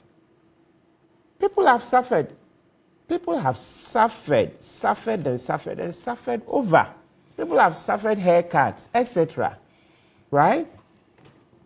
What do you expect? You see, I'm kind of a bit muted, kind of, because it looks to me like a joke, because I just can't imagine that the governor will refer to citizens as hooligans. When our history shows that we had, in our fight for independence, it was the same demonstrations that helped a lot. You'll find the Railway Workers Union, they did a lot of demonstrations. You will not even rule out, after the World War, the Cooperativo Sargentagite and Private Odate, the 28th February march, right? Then you come to the Ni Boni, this in Manchester, right? Look at all the people died. People use demonstrations to fight for our independence, and that's what helped. And they will tell you that in a democracy, from time to time, the tree of democracy is watered with the blood of patriots and villains alike. You don't often make progress by gentle speeches. Sometimes the demonstrations, you see, when people come out to vent their spleen, through the demonstrations, through the protests, then leaders sit up. So I'm very surprised that the governor said in a civilized society, people don't demonstrate. I don't know whether he lives on a different planet, because, Occupy Wall Street wasn't a demonstration. Occupy Wall Street wasn't a demonstration. Which civilized society is the governor referring to? In the U.S., for over 100 years, people demonstrated freely in front of the White House. So, and then you go to the British ones, you even gave this year's examples. Last year, there were demonstrations. Whilst we were doing the, just about the time we did the Kumipreku Reloaded, in the UK they did, Germany, etc. So, really, that's why I said I'm very measured, because somehow I'm so shocked that the governor really described citizens as hooligans. The governor, who himself didn't even understand what is printing of money. Yeah. Oh, God. You know, when the minority came out and said he had printed money, he came out and said, no, he hadn't printed money. So, I know that term, it has different meanings, apart from just fiscally printing. When the central bank lends to the government, okay, through those days, they used to call them open market operations. Right now, they call it quantitative easing. It's also printing of money. So for a governor who didn't even understand basic terms in banking, he has a nerve, the effrontery to call citizens hooligans. I'm shocked. So I'm just trying to be very measured. I can't say anything beyond that. But let's come to this, Alfred. This is not you, my yeah. Let lawyer. Yeah. You are coming to a point. Richard. Why are you trying to I said that Richard has come to cause trouble, so I have to disarm him. What do you mean I've come to cause trouble? Let's good. focus. Yes. So let me go. Let me go to the IMF document. Okay. You see. Kristalina Georgieva, the IMF director. So you're quoting from the IMF country report? Yes, the agreement. Yes, the agreement. The one that preceded the agreement. So what you have is the country report. Yes. Yeah. So you will find them make the point that we already had lots of difficulties, right? So the Russian-Ukraine war only precipitated the problem. So it just made it faster. So they describe it as pre-existing vulnerabilities. Exactly. So I'm really surprised that we are still going on and on about this thing, because it's clear that we had a problem. Yes, good. So let's read just one sentence here. It says, You see, it says, large external shocks in recent years have exacerbated Ghana's pre-existing fiscal and debt vulnerabilities, resulting in a loss of international market access, increasingly constrained domestic financing, and reliance on monetary financing of the government. The monetary financing, that's the printing of this money, which we said is a technical term that covers fiscal printing as well as quantitative easing. What those days they used to call open market operations, right? So this is it. Look, you go to other parts of this report and you find it all over that we already had pre-existing vulnerabilities. And so for anybody to say it's Russian-Ukraine war in this day and age, it beggars belief. It beggars belief. Why are we doing this for ourselves? So this document, why? So that's page 2 that I read from, page 2 of the IMF agreement with Ghana. That's page 2 that I read from. You go down, there are still more. So, and what are these pre-existing vulnerabilities? When President Kufuor was coming, he said in 18 months, he was going to change the structure of the economy. The Guggisberg economy. Yes, and that's very good. Yes, the Guggisberg economy. And that is the selling point. Teamwork or that is the selling point because... Please, gentlemen, because... respectfully. That is the selling... You are collaborating or something. To flow. Yes, that's the selling point because...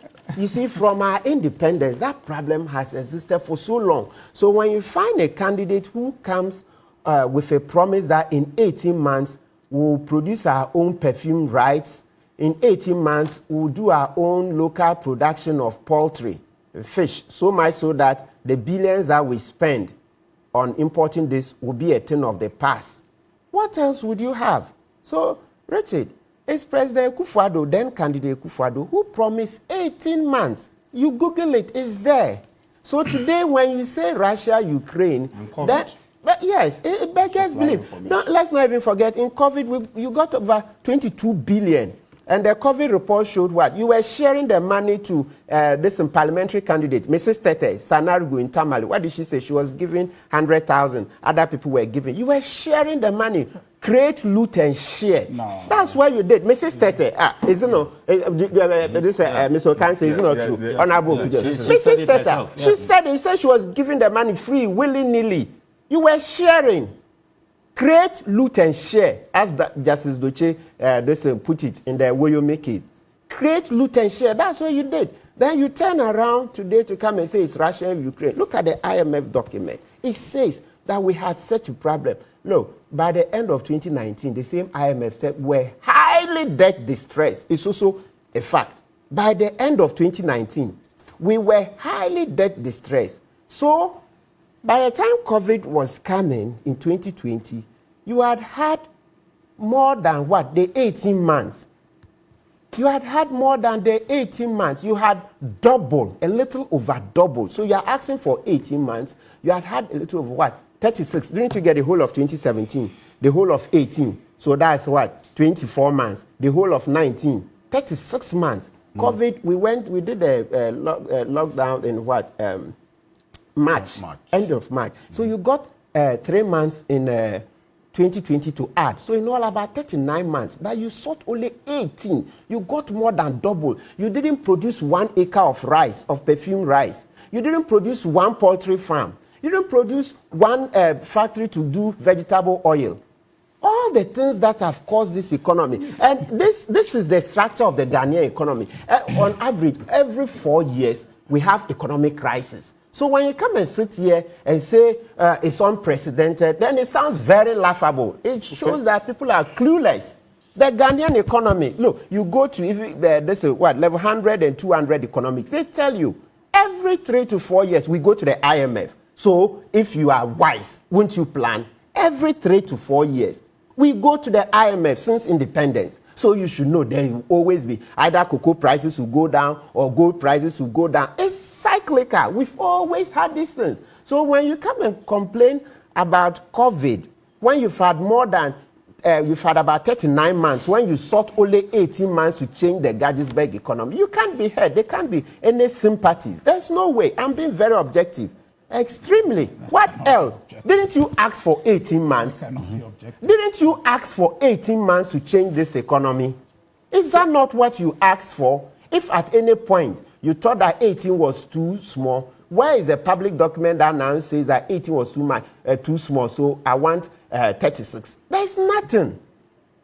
Meanwhile, you've not produced even 1 rice farm, 1 poultry farm to change the structure of the economy. Rather, the facts show that these poultry farms have collapsed. Is that not so? Yes. So poultry farms have collapsed. Poultry farms have collapsed, and yet you were sloganeering, just singing slogans. So what do you expect? Okay, so read and then let's come in there. You see, Bank of Ghana. So the governor who was talking plenty, the IMF report shows that he was spineless. He couldn't even hold government in check. So somebody who can hold government in check is able to come out and insult citizens that they are hooligans. A man who doesn't even know what is the meaning of printing of money. Yeah, he can insult citizens that they are hooligans. I should have thought that the first thing would have been for him to learn the meaning of printing of money. So when he has learned it properly and he understands the various meanings of printing of money, and next time citizens come out to say that he has printed money, he would understand them. Then he can get some space. Let me steal 30 seconds of your time. You see, the president of the land, several people, including Martin yourself, have called on him to resign. Finance minister, there's been several calls on this man to resign. But, and we are still calling on them to resign. But you see, look at their response. Look at the way and manner they've comported themselves. They have not come to describe those calling on them to resign as uncivilized and hooligan. So I'm wondering where the governor of Bank of Ghana learned this from. Okay, so let me, lawyer, let me have Professor Bobkin quickly, because, and don't lose that thought, because we need to go for a quick break. Okay. Now, there was reference made to what is happening, or what happened in the Federal Reserve, and I asked specifically where Richard Ahaba was quoting from, that the Federal Reserve posted losses, because if you look at the fiscal year 2022, as was published on centralbanking.com, I've made reference to that specific website because I was asking for the source of your document, but you asked me to check it out. Now, if you look at the centralbanking.gov, and then also, I'll give you another one, www.federalreserves.gov, you will find this information I'm about putting out. In October 2022, the central bank was paying interest than it was earning in terms of interest income. But if you look at the overall performance of the reserve as at the end of the fiscal or financial year 2022, as of January 13 this year, there was a report on the U.S. Federal Reserve's website, which I'm reading, that the 12 reserve banks provided $76 billion in net profits to the U.S. Treasury in 2022. Quote, most of the reserve banks ceased remittances in September. However, after recording a net loss across the system, according to preliminary financial statement, the Federal Reserve System recorded $58.4 billion in net profits as at the end of the year 2022. This figure is down from the $107.9 billion in 2021. So unless you're quoting from another source, I have made specific reference to verifiable websites and documents that our viewers can check, contrary to the information that the U.S. Federal Reserve posted losses in 2022.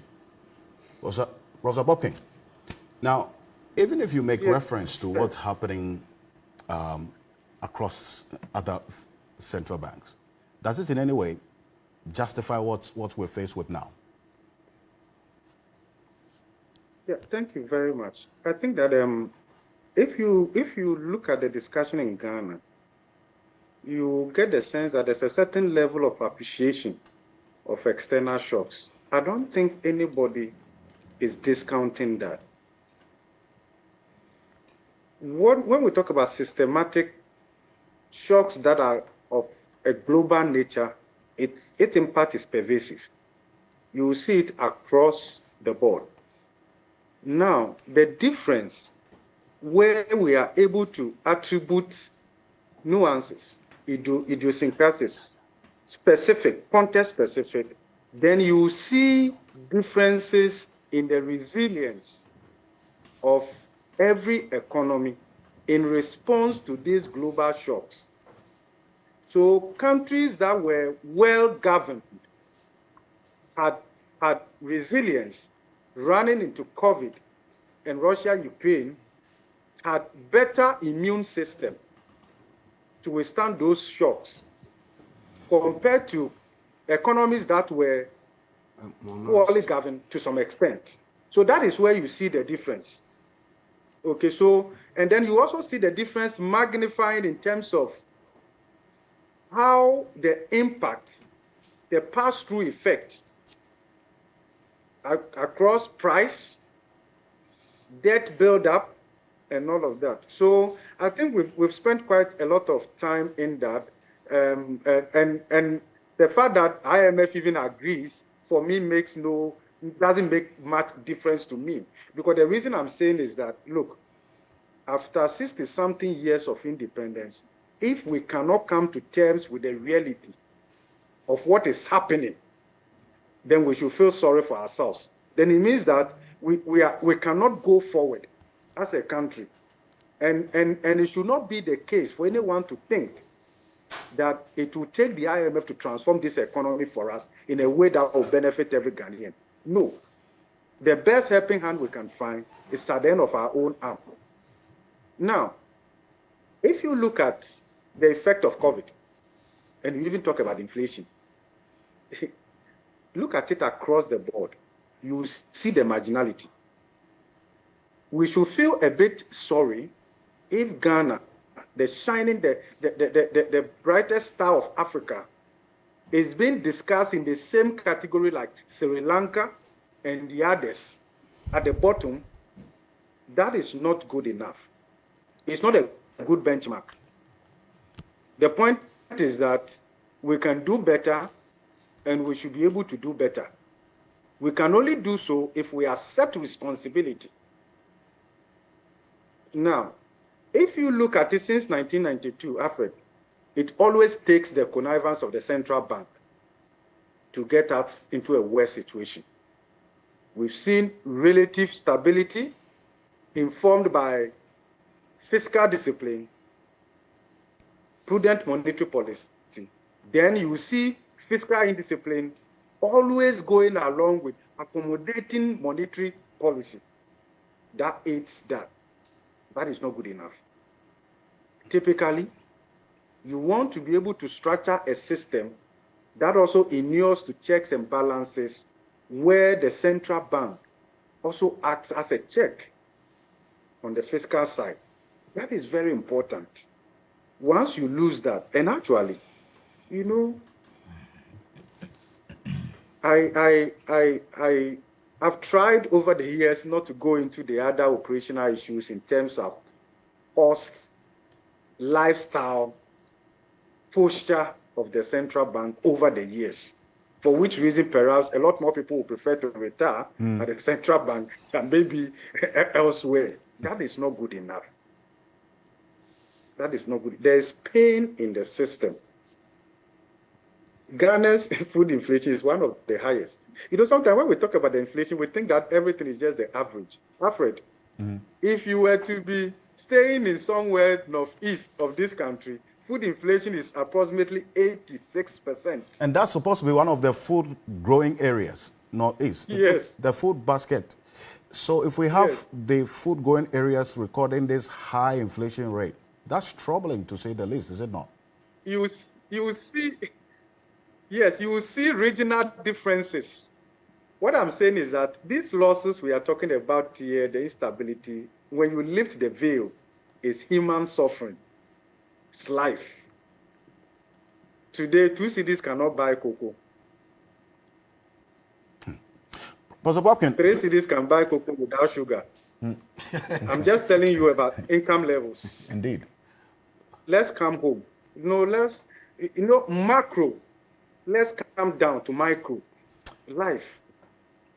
The average Ghanaian spends between 42% and 44% of his or her disposable income on food. So if you find yourself in a country where food inflation is this high, it tells you the impact. It tells you what Ghanaians are going through. Right. You also check across the globe food inflation, and you will see that. Professor Bobkin, stay with me, because right after this quick break, we'll get into another aspect of this, and plus what the IMF has also been talking about, and the finance minister making the point that the economy has achieved stability. Professor Bobkin, I would have you speak to that. I'll go for this quick break because there was a certain break in your connection. Stay with us. We'll be back shortly. This is Key Point.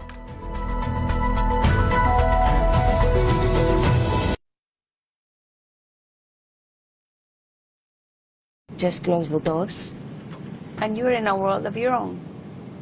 Travel is not just about the destination, it's also about how you get there. Fly Emirates, fly better. Pride Bets, we all day inside. Join and enter the free daily sports quiz and win up to 25,000 Ghana cedis every day. Simply register at pridebet.com.gh now to start playing. Pride Bets, let's go! It's Dr. Ray on the beat. Staying on top of the game requires a special kind of skill. Jacinta is back with another comedy special dab, Woman on Top. To discuss with Presido when I meet him one-on-one, face-to-face, height to height. Let's talk. Let's be serious. Now, so Presido, disturb us for this country. Year of return. You return everything. You don't return our virginity. Relaxing music by Kwampa Band. Performing comedians are Jacinta, Foster Roman Entertainment Togo, and Cleanse the Drum. Join us at the National Theatre on Saturday, 7th October 2023 at 7 p.m. sharp. Tickets are selling for $350 premium, $250 VIP, and $150 regular. Dial *447*2219# to purchase your tickets on all networks or call 026-193-109. Sponsored by Accra City Hotel, Yango, Ebony Condom, M Notify, Cocktail Laboratory, BFT Car Rental, and Estate. Onga. Woman on Top with Jacinta. It's always fun when a right woman is on top.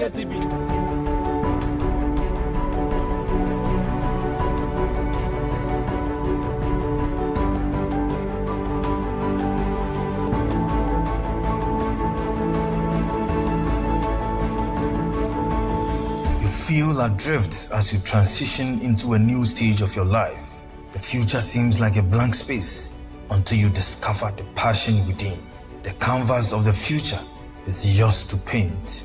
Welcome to a world of opportunities. Heritage Christian College, offering world-class university education, training compassionate entrepreneurial leaders.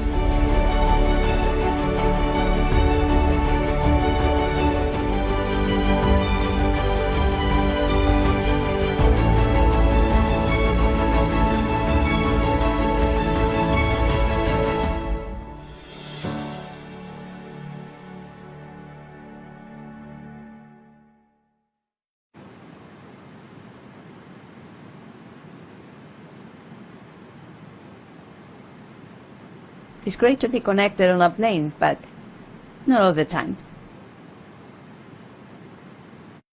In a world where every moment counts, one team stands ready to deliver the news that shapes our lives. A team driven by truth, integrity, and unwavering dedication. They travel to the front lines in the tireless pursuit of truth to bring you the world stories like never before. Get ready to witness the stories that matter. We have the most trusted voices in journalism who are committed to delivering accurate, balanced, and thought-provoking news. TV3, first in news. Do not intend to take advantage of other people because you may be taken advantage of. I am a married woman who loved social media so much. There must be principles in the home. Okay. Even as a prophet, there are times I don't pick up my calls. Okay. It doesn't matter the time you call me, you see. And it also depends on who is calling. We started getting attached to each other. And this man told me he would want to go back with me when he's leaving Ghana. Okay. So I started thinking, what would I tell my husband? You are in a marriage. It is blissful. Why the extracurricular activities? And when will our ladies learn that all that glitters is not gold? The man left with the money you collected from the 10 people that he was supposed to use it to help your husband who sent your brother travel. Yeah. From what I heard in the confession, it looks like it's because her husband is in jail now and she's pregnant for the guy. That's why she's here. One of my biggest problems now is that some people are going around with my picture, duping ladies and taking monies from them. And your pictures are dupable. Confessions shows on Saturdays at 9:30 p.m. on TV3. Brought to you by MTN. Get ready to witness the most dramatic kitchen battle ever. Drama in the kitchen where rivalries simmer, egos sizzle, and only one rival can claim victory. Two rivals, spatulas in hand, egos on the line. It's not just about the food, it's about the drama. Can they put their differences aside to create the most loving meal, or will the heat of the kitchen prove too much to handle? Are you a wife or a husband? Are you a girlfriend or a boyfriend? Can you cook with your partner's ex in a bid to see whose meal tastes better? Or can you compete with your mother-in-law or father-in-law in the kitchen? Then this is the show for you. On Drama in the Kitchen, you get into the kitchen with your partner's ex or in-law and prove that you own his or her taste buds. So much drama and love in one kitchen. Be part of the Drama in the Kitchen experience by sharing your details via WhatsApp on 027 722 2641. Stay tuned for Drama in the Kitchen, coming soon to TV3.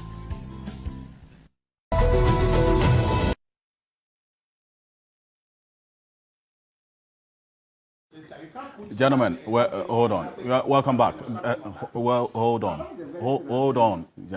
Yes, respectfully. This is Key Point. Welcome back. We're live on TV3 Ghana on Facebook, also on 3FM 92.7, also live on TV3 Ghana on Facebook, DSTV channel 279, all across the world on 3news.com.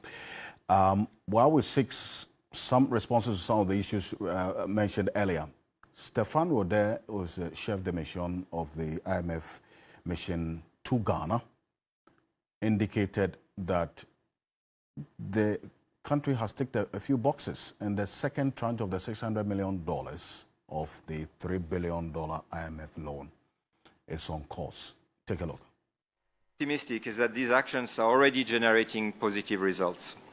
Growth in 2023 has proven more resilient than what we were initially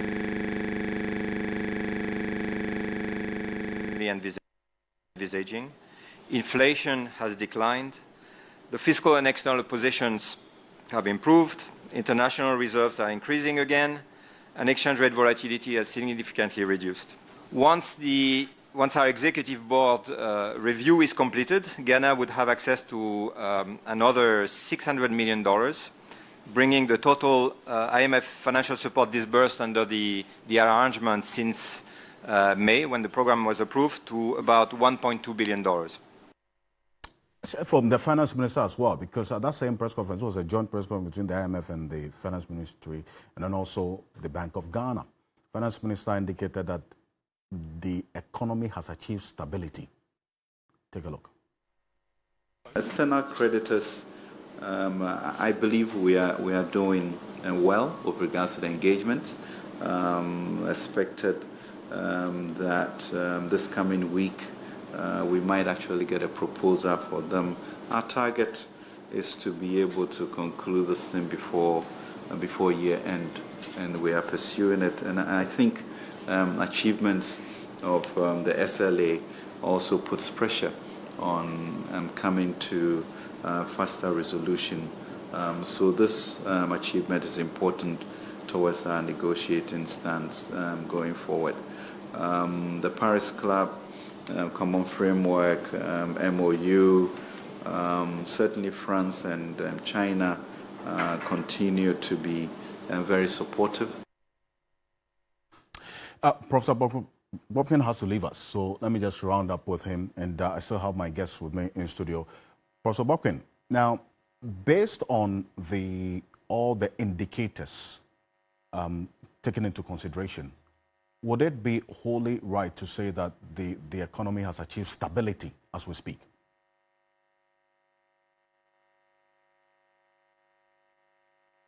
Hello. Hello, Prof. Yes. Can you hear me? I can hear you. Okay. All right. Thank you very much. So we had expected that Ghana was going to pass the first major review.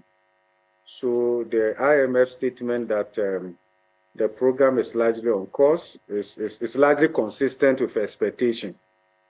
And the reason I'm saying so is that if you look at the structural benchmarks set for the June end, for which reason provides the basis for this review, these are not significantly things that the country will not be able to achieve.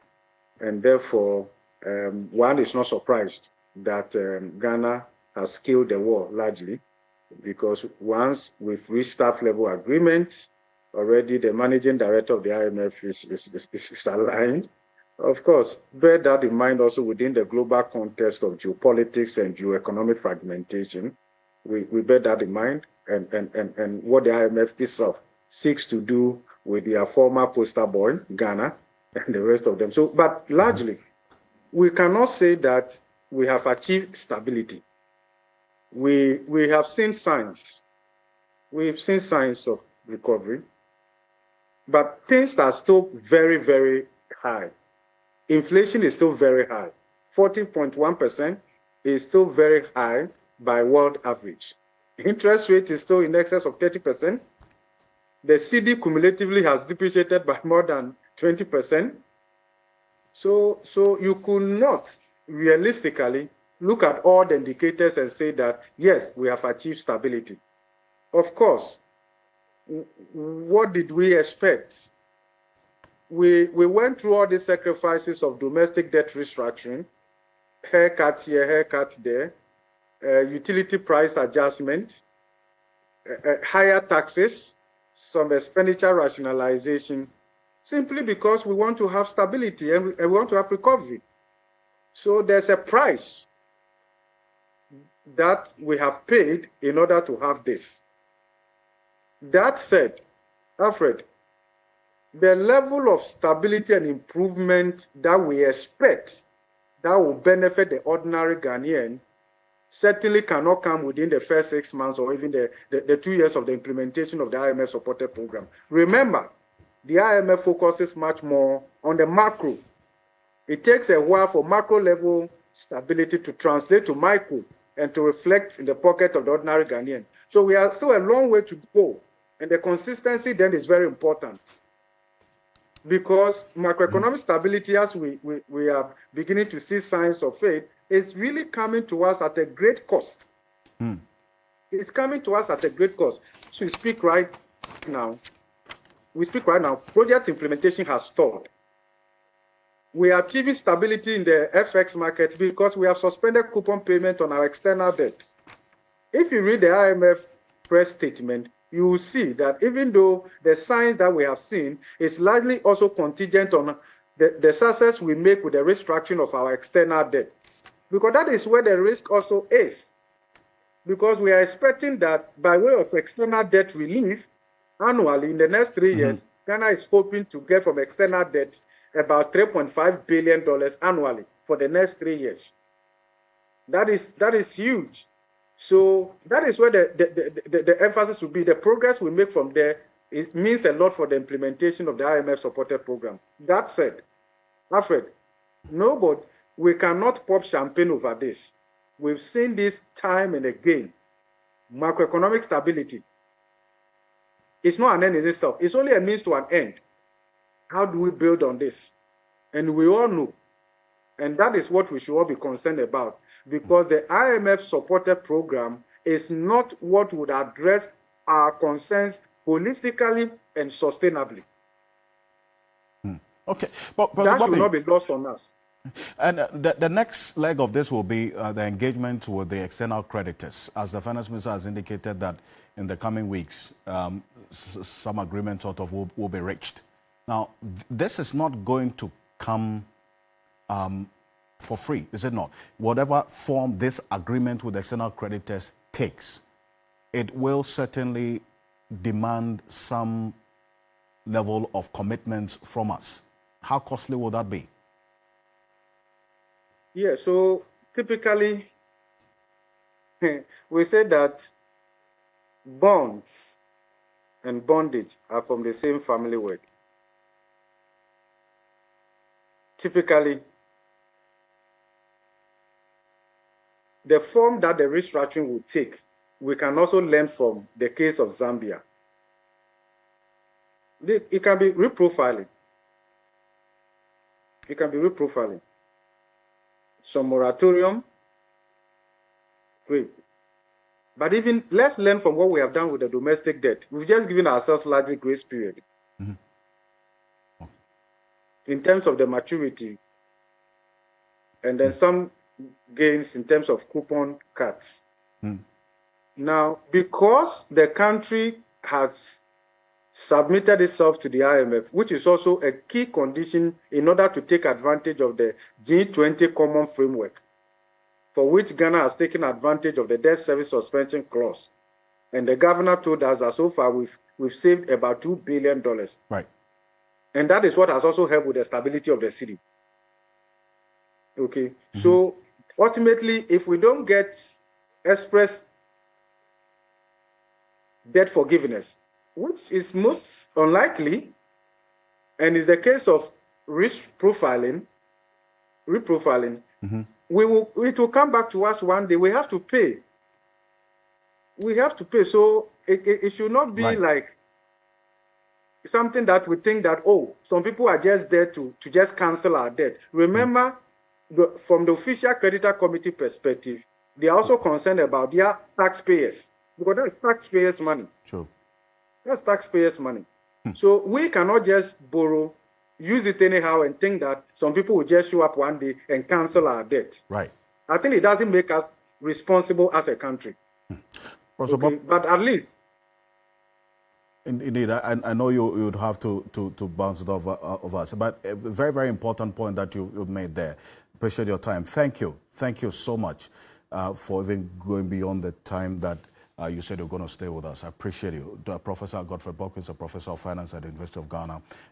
Lawyer Martin People, before I went to Prof, you were building up on that point because it ties into what we're talking about now, even with this IMF verdict on the state of affairs. Even though there's been some level of macroeconomic stability achieved, it's come at a great cost to us. That includes the DDEP that we're talking about as well. Yes. You know. Yes, and it's good that we also mentioned that on page 7, the IMF warned that this program, if they don't do it well, is going to result in social unrest. Yes, that's what the IMF said. It's going to result in social unrest. These structural weaknesses that it failed to take care of and now is ballooned into a national crisis is going to be a problem. And let's read it because, look, duty bearers need to know that this is what the IMF itself says. Okay, there's significant downside. It says that, It says that domestic policy slippages represent a significant downside risk to their projections, further compounded by risk associated to the end 2024 general elections. Likewise, public discontent and social unrest could affect the program if the adjustment policies do not sufficiently shield the most vulnerable or reforms do not improve economic conditions of the population. Let's repeat. Say, likewise, public discontent and social unrest could affect the program if the adjustment policies do not sufficiently shield the most vulnerable or reforms do not improve economic conditions of the population. So you see what we keep saying every day. Hey, these people that have been pushed into poverty, now you have over 3 million Ghanaians living on less than $1.90, and I've just converted to 24 cedis. So you see it here, the cocoa example Professor Bobkin gave and all those things. You see, so that is the core of the matter. That's the governance. Because look, when I go to the Constitution, that's the same thing the Constitution says in Article 36, that government should develop Ghana in such a way that livelihoods are protected. You can't go and say you are building Agenda 111 in such a manner that people are starving. If by the time you finish building, citizens are dead, do you have a country? You don't have a country if you don't have citizens. You say. So you read this IMF. Mr. Ocansey, are you? Yes. But let's read Article 36 because from time to time it's good we remind ourselves that the Constitution prescribes how development should be carried out. This our Constitution has a lot of provisions. Right, 36(1). It says, the state shall take all necessary action to ensure that the national economy is managed in such a manner as to maximize the rate of economic development and to secure the maximum welfare, freedom, and happiness of every person in Ghana, and to provide adequate means of life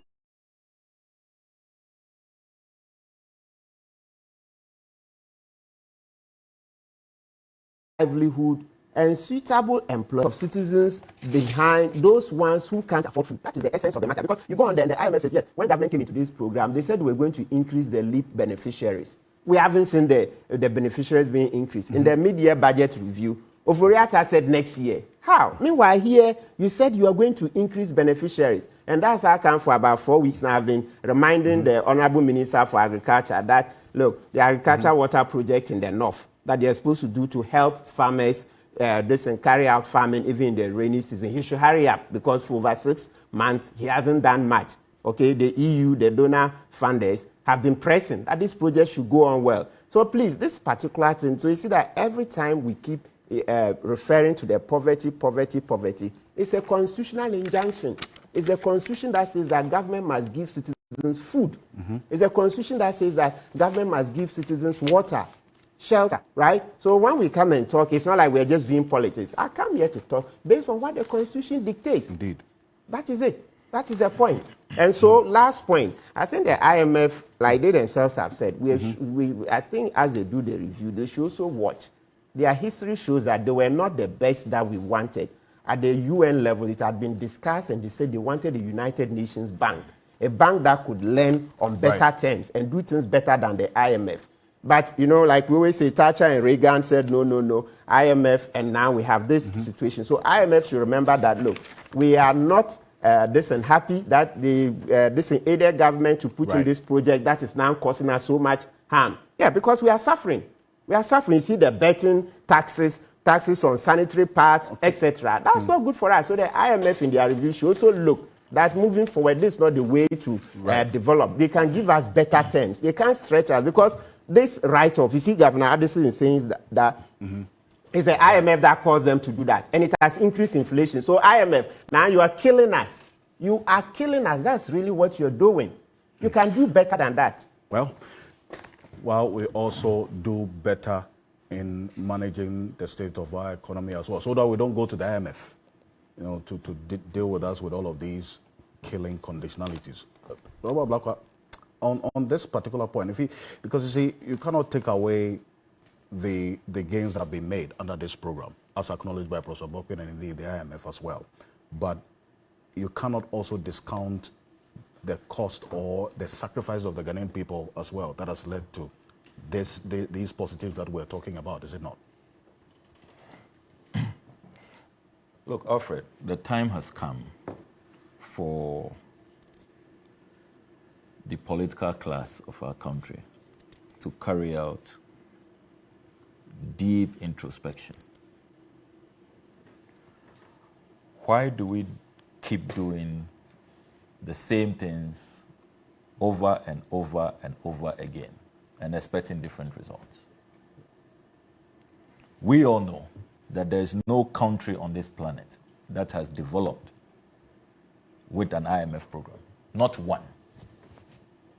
All the Asian tigers we celebrate, from Singapore to Malaysia to Japan, name them, none of them transformed their economies, liberated the full potential of their people, empowered their people, became first-class societies because they went under an IMF program. So why this cycle? And why do we keep going back to the IMF? That is why it brings me to the point that I was making earlier about a new leadership paradigm, about doing things differently, about saying that, look, we want a clean break from our history, and particularly we, the younger ones. And that's why I'm very disappointed this morning with the trajectory that my colleague Richard took in his earlier submission. You know, the young people on social media have an expression which I find particularly insightful. You know, when you are going on and on and on, they just come up with a one-liner. You go explain tire.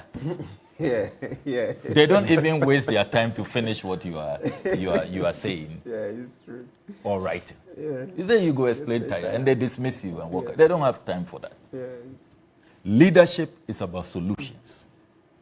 Look, this business of assuming that the people are not discerning, and it is how we are framing the narrative or how journalists are doing their work.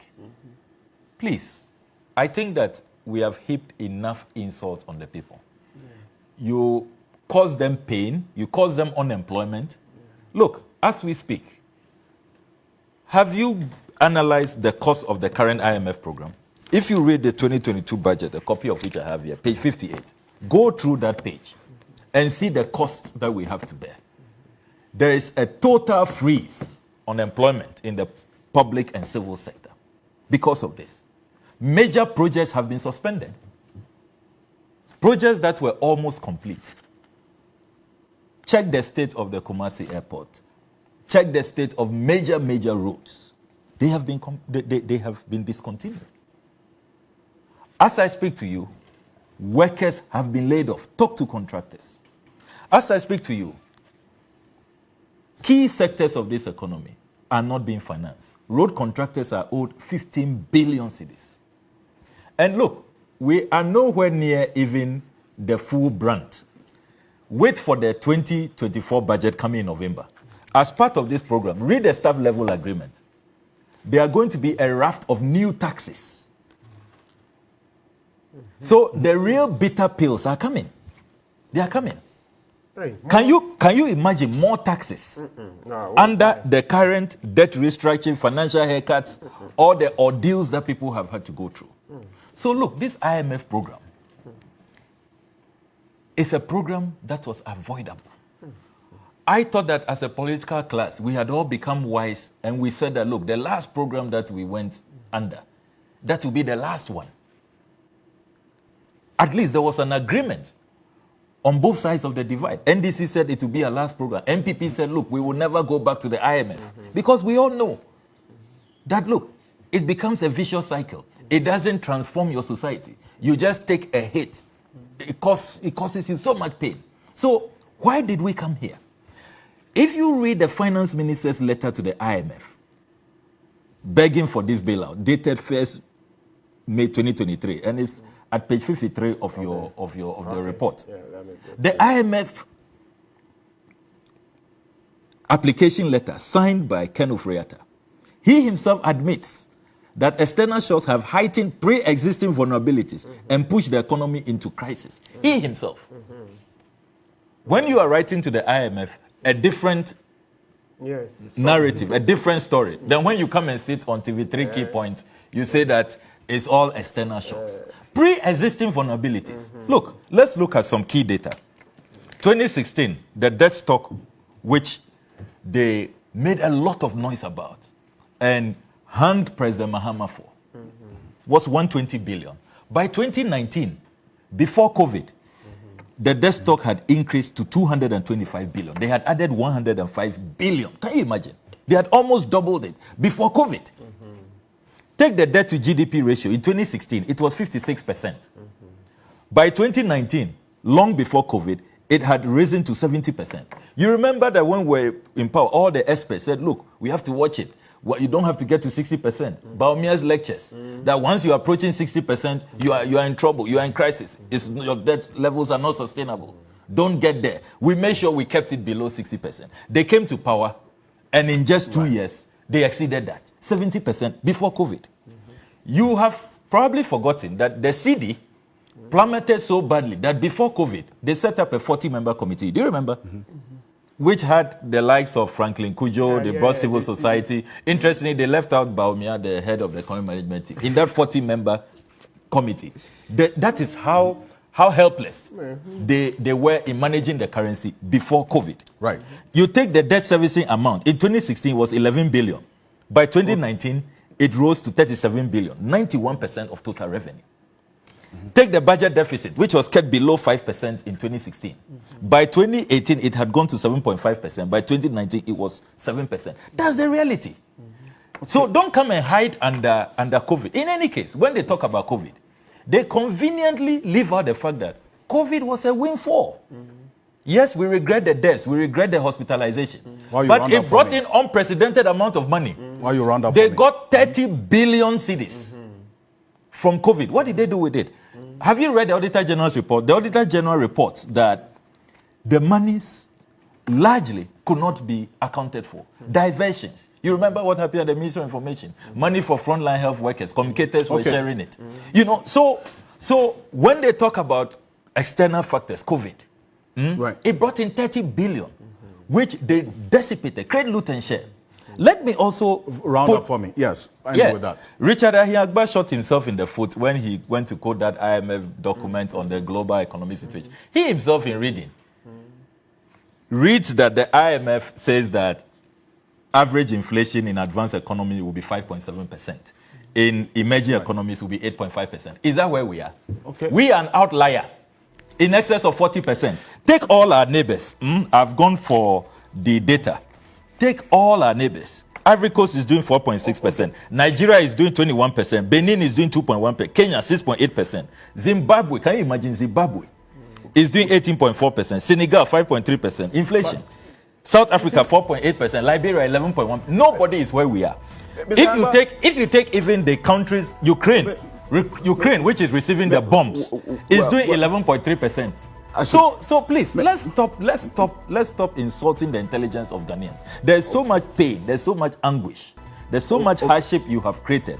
The least you can do is just apologize for the abysmal performance, your economic mismanagement. Okay.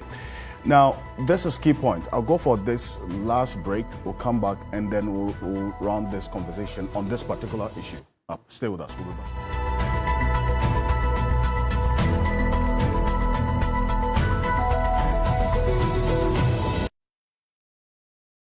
We all day inside. Join and enter the free daily sports quiz and win up to 25,000 Ghana cedis every day. Simply register at pridebet.com.gh now to start playing. PrideBet. Let's go! Life can get hectic, and sometimes we forget to prioritize our well-being. That's where Vernal Mineral Water steps in. A refreshing solution packed with essential minerals, Vernal Mineral Water keeps you hydrated and balanced. Whether you're at home or work, Vernal Mineral Water is there to keep you going. Don't let a busy schedule hinder your health. Make Vernal Mineral Water a part of your daily routine. Share the love with Vernal Mineral Water, the choice for a healthy, vibrant you. This advert is FDA approved.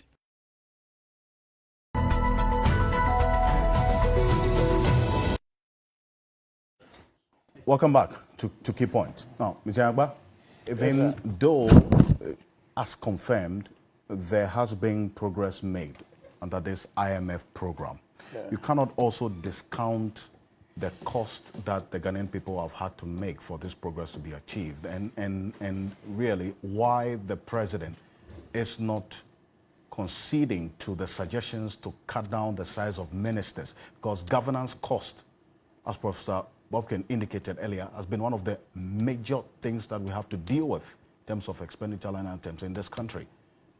Why? Alfred, thank you very much. I've sent you something just to answer my good brother, lawyer Webu, about government has not created one poultry farm, one rice farm, and all of that. I have a list of them here. I'll send it to you, but especially. So next time when you come, read it so people can see. But I sent you one. I'll send one to Alfred. Let's make so, and because it doesn't have time, but I'll send it to you so you can read it. But this government promised moving the economy from taxation to production, and it did just that. And the one thing that we have to be honest with ourselves with is policy is a process. And so to date, there is about some 278 one district, one factories created. And they are working. They are producing. One good example is what I gave you. You can see and show that. I have a list here I can read to you. He talked also about rice factory, that we haven't created one rice factory. Yes, there is a number of them. The one in Fumbisi is almost ready to be commissioned. There's one rice factory in Savlugu that is operational as we speak.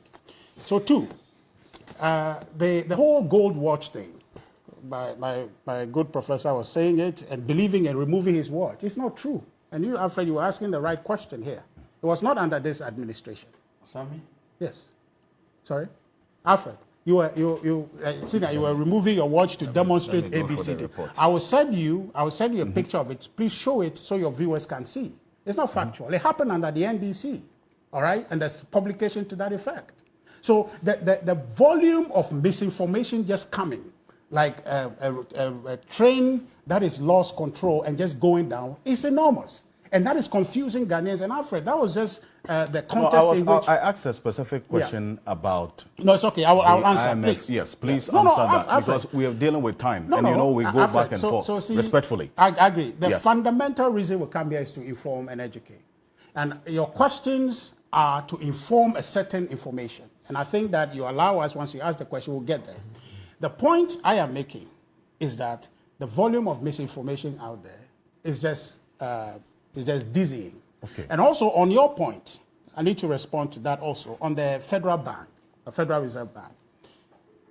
I will give you a Reuters story. I'm not talking... No, Alfred, it's important because it created the impression that what I gave you was not true. But the projection is even worse, that by the time the 2025, the U.S. Central Bank will be incurring in excess of 200 billion debt, 200 billion. I'll give you the story to read. No, and it referenced the same thing that you said, but I'm just letting you understand the situation central banks are in. And the key thing I want to... Hold on.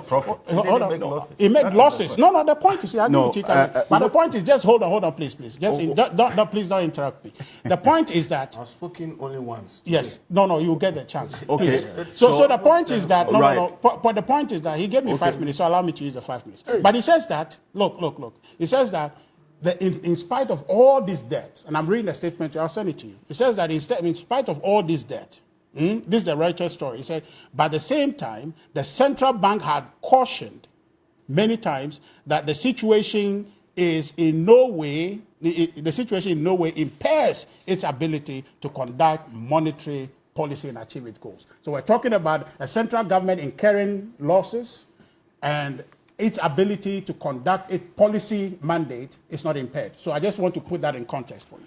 Now, you have 1 minute to respond to this. You said 5 minutes. I beg you. You started at just that's okay. Just allow me, please. Even if you're second, I'm okay. One, the issue we're talking about, they keep talking, we got 30 billion, 20 billion, COVID brought you that. You see, fiscal policy is a combination of what? Government spending and taxation. So when he says you share the money, it was toward regenerating the economy. It was not for people to actually just vanquish the money.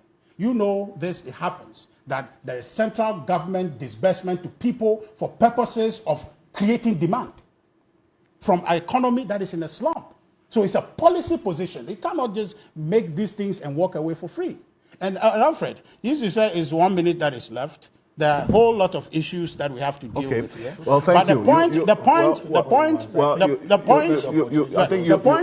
last point I want to make. The last point I want to make is that, in fact, senior, no, I beg you. No. Samuel was just talking. I haven't even spent 2 minutes. I beg you. Yes. You see, my good brother talked about, the debt, we make big deal about 120 billion that they left, or 122 billion, the debt that they accrued, that we're making a big deal of it. Ask him, when they took over in 2009, what was the debt stock when they inherited? 9.5 billion. And you left it some odd $122 billion, and you're telling us. The point I want to make in simple terms is that, Alfred, speaking to Ghanaians about the difficulty we are in is real. This government has acknowledged that. But what we want to do is to show the conversation about how we are regenerating the economy. All the facts that have been put forward yesterday shows that this economy is coming back and it will come back. The indicators are showing. The point is clear that the NDC has no alternative offering. All they put forward, and my brother has done when I asked him, so he has not finished speaking. But now he has finished speaking, but not a single not a single your time is up. Thank you. How they were going to solve the problem. And we have shown you in PCPEG how the economy is coming back, and it will come back. To on this verdict of thank you. I read what made the headlines. The IMF saying that Ghana is doing well. Ghana is doing well. And the question I kept asking myself when I read the headline was that who is the IMF? Who are they? Do they understand our challenges better than ourselves? We don't need such attestations from them telling us that we are doing well. Let me define to you what good governance is about. When we talk about good governance, we are talking about efficient and effective management of scarce resources such that it translates into developmental outcomes that are tangibly reflected in the lives of the people. Now, if Ghana is doing well, IMF would not come and tell us. We ourselves, the ordinary people, would look into their living conditions and say that we are doing well. Okay? So it is not about them. You see, it is offensive, it is annoying when you are hungry and somebody sits in the comfort of his air condition and say that you are not hungry. Things are better for you. It doesn't make sense. That's what they are trying to tell us. It doesn't make sense. We don't like such attestations. Let governance be carried out such that the developmental outcomes will be tangibly reflected in the lives of the people. The people themselves will clap. The people themselves will sing the praises of government. We don't want any propagandistic attestation from the IMF. They don't know anything better than we ourselves. Thank you. Lawyer Matibebo. Yeah. Okay.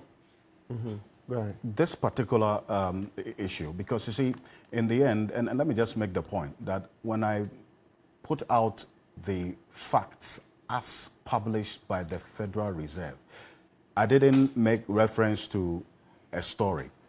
It was the federalreserve.gov website, the audited accounts of the 12 federal banks of the United States that indicated the profits that have been posted as at the end of the fiscal year 2022. So that can be made available. You can check it as well. It is not a Reuters story. Yes. Yes. Now, on this particular point about the issue related to the impact of this particular program, there's been calls for not just the citizens to make sacrifices, but government as well to be seen to making corresponding sacrifices as well. Has that been exhibited so far?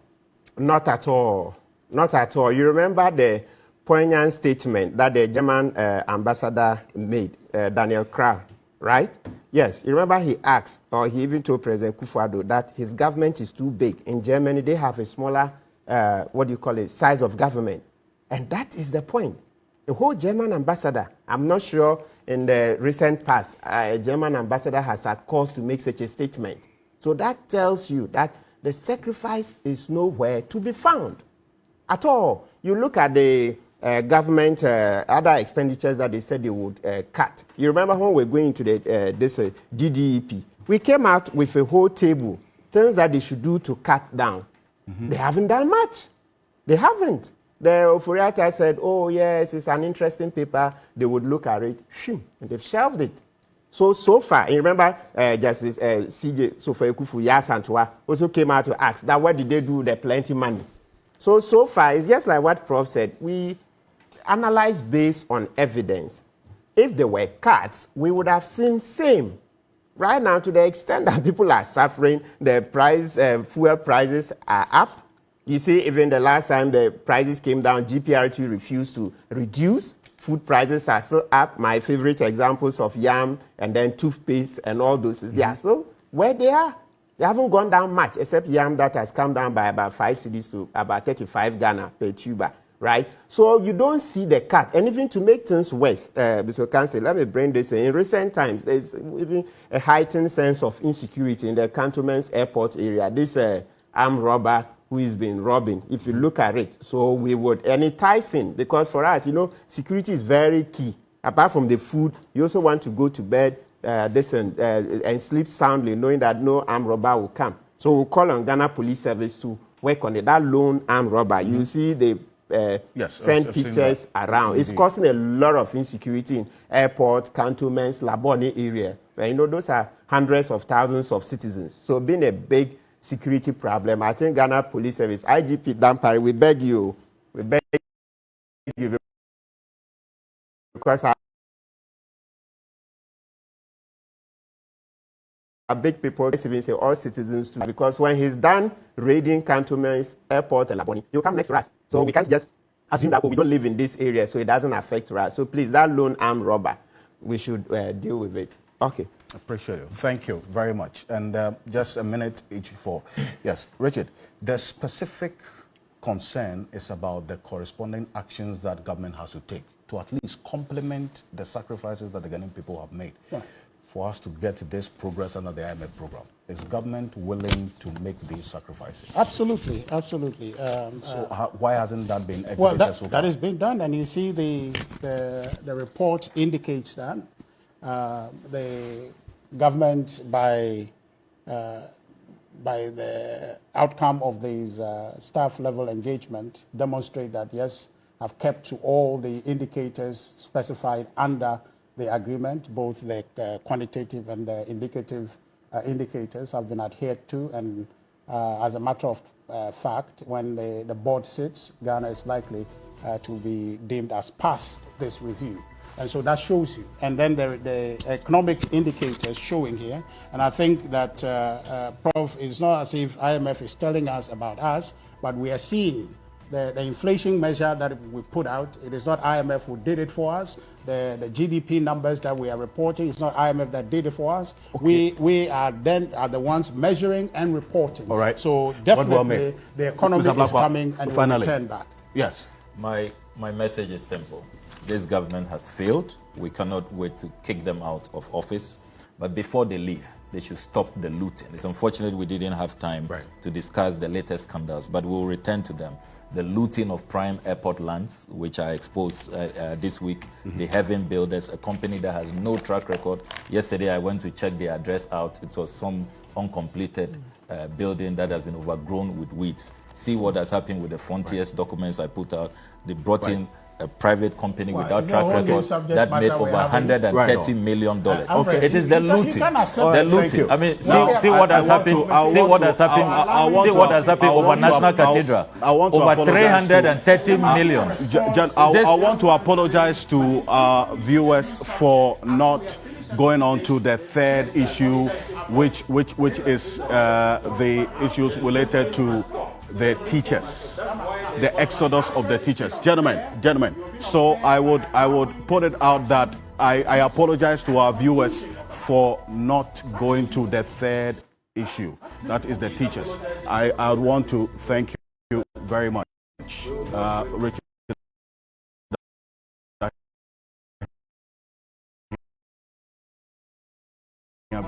Also, thank you to you as well, Samuel Okuja, to a Black One Off Tongue member of Zarans. Appreciate you. On behalf of the team, thank you.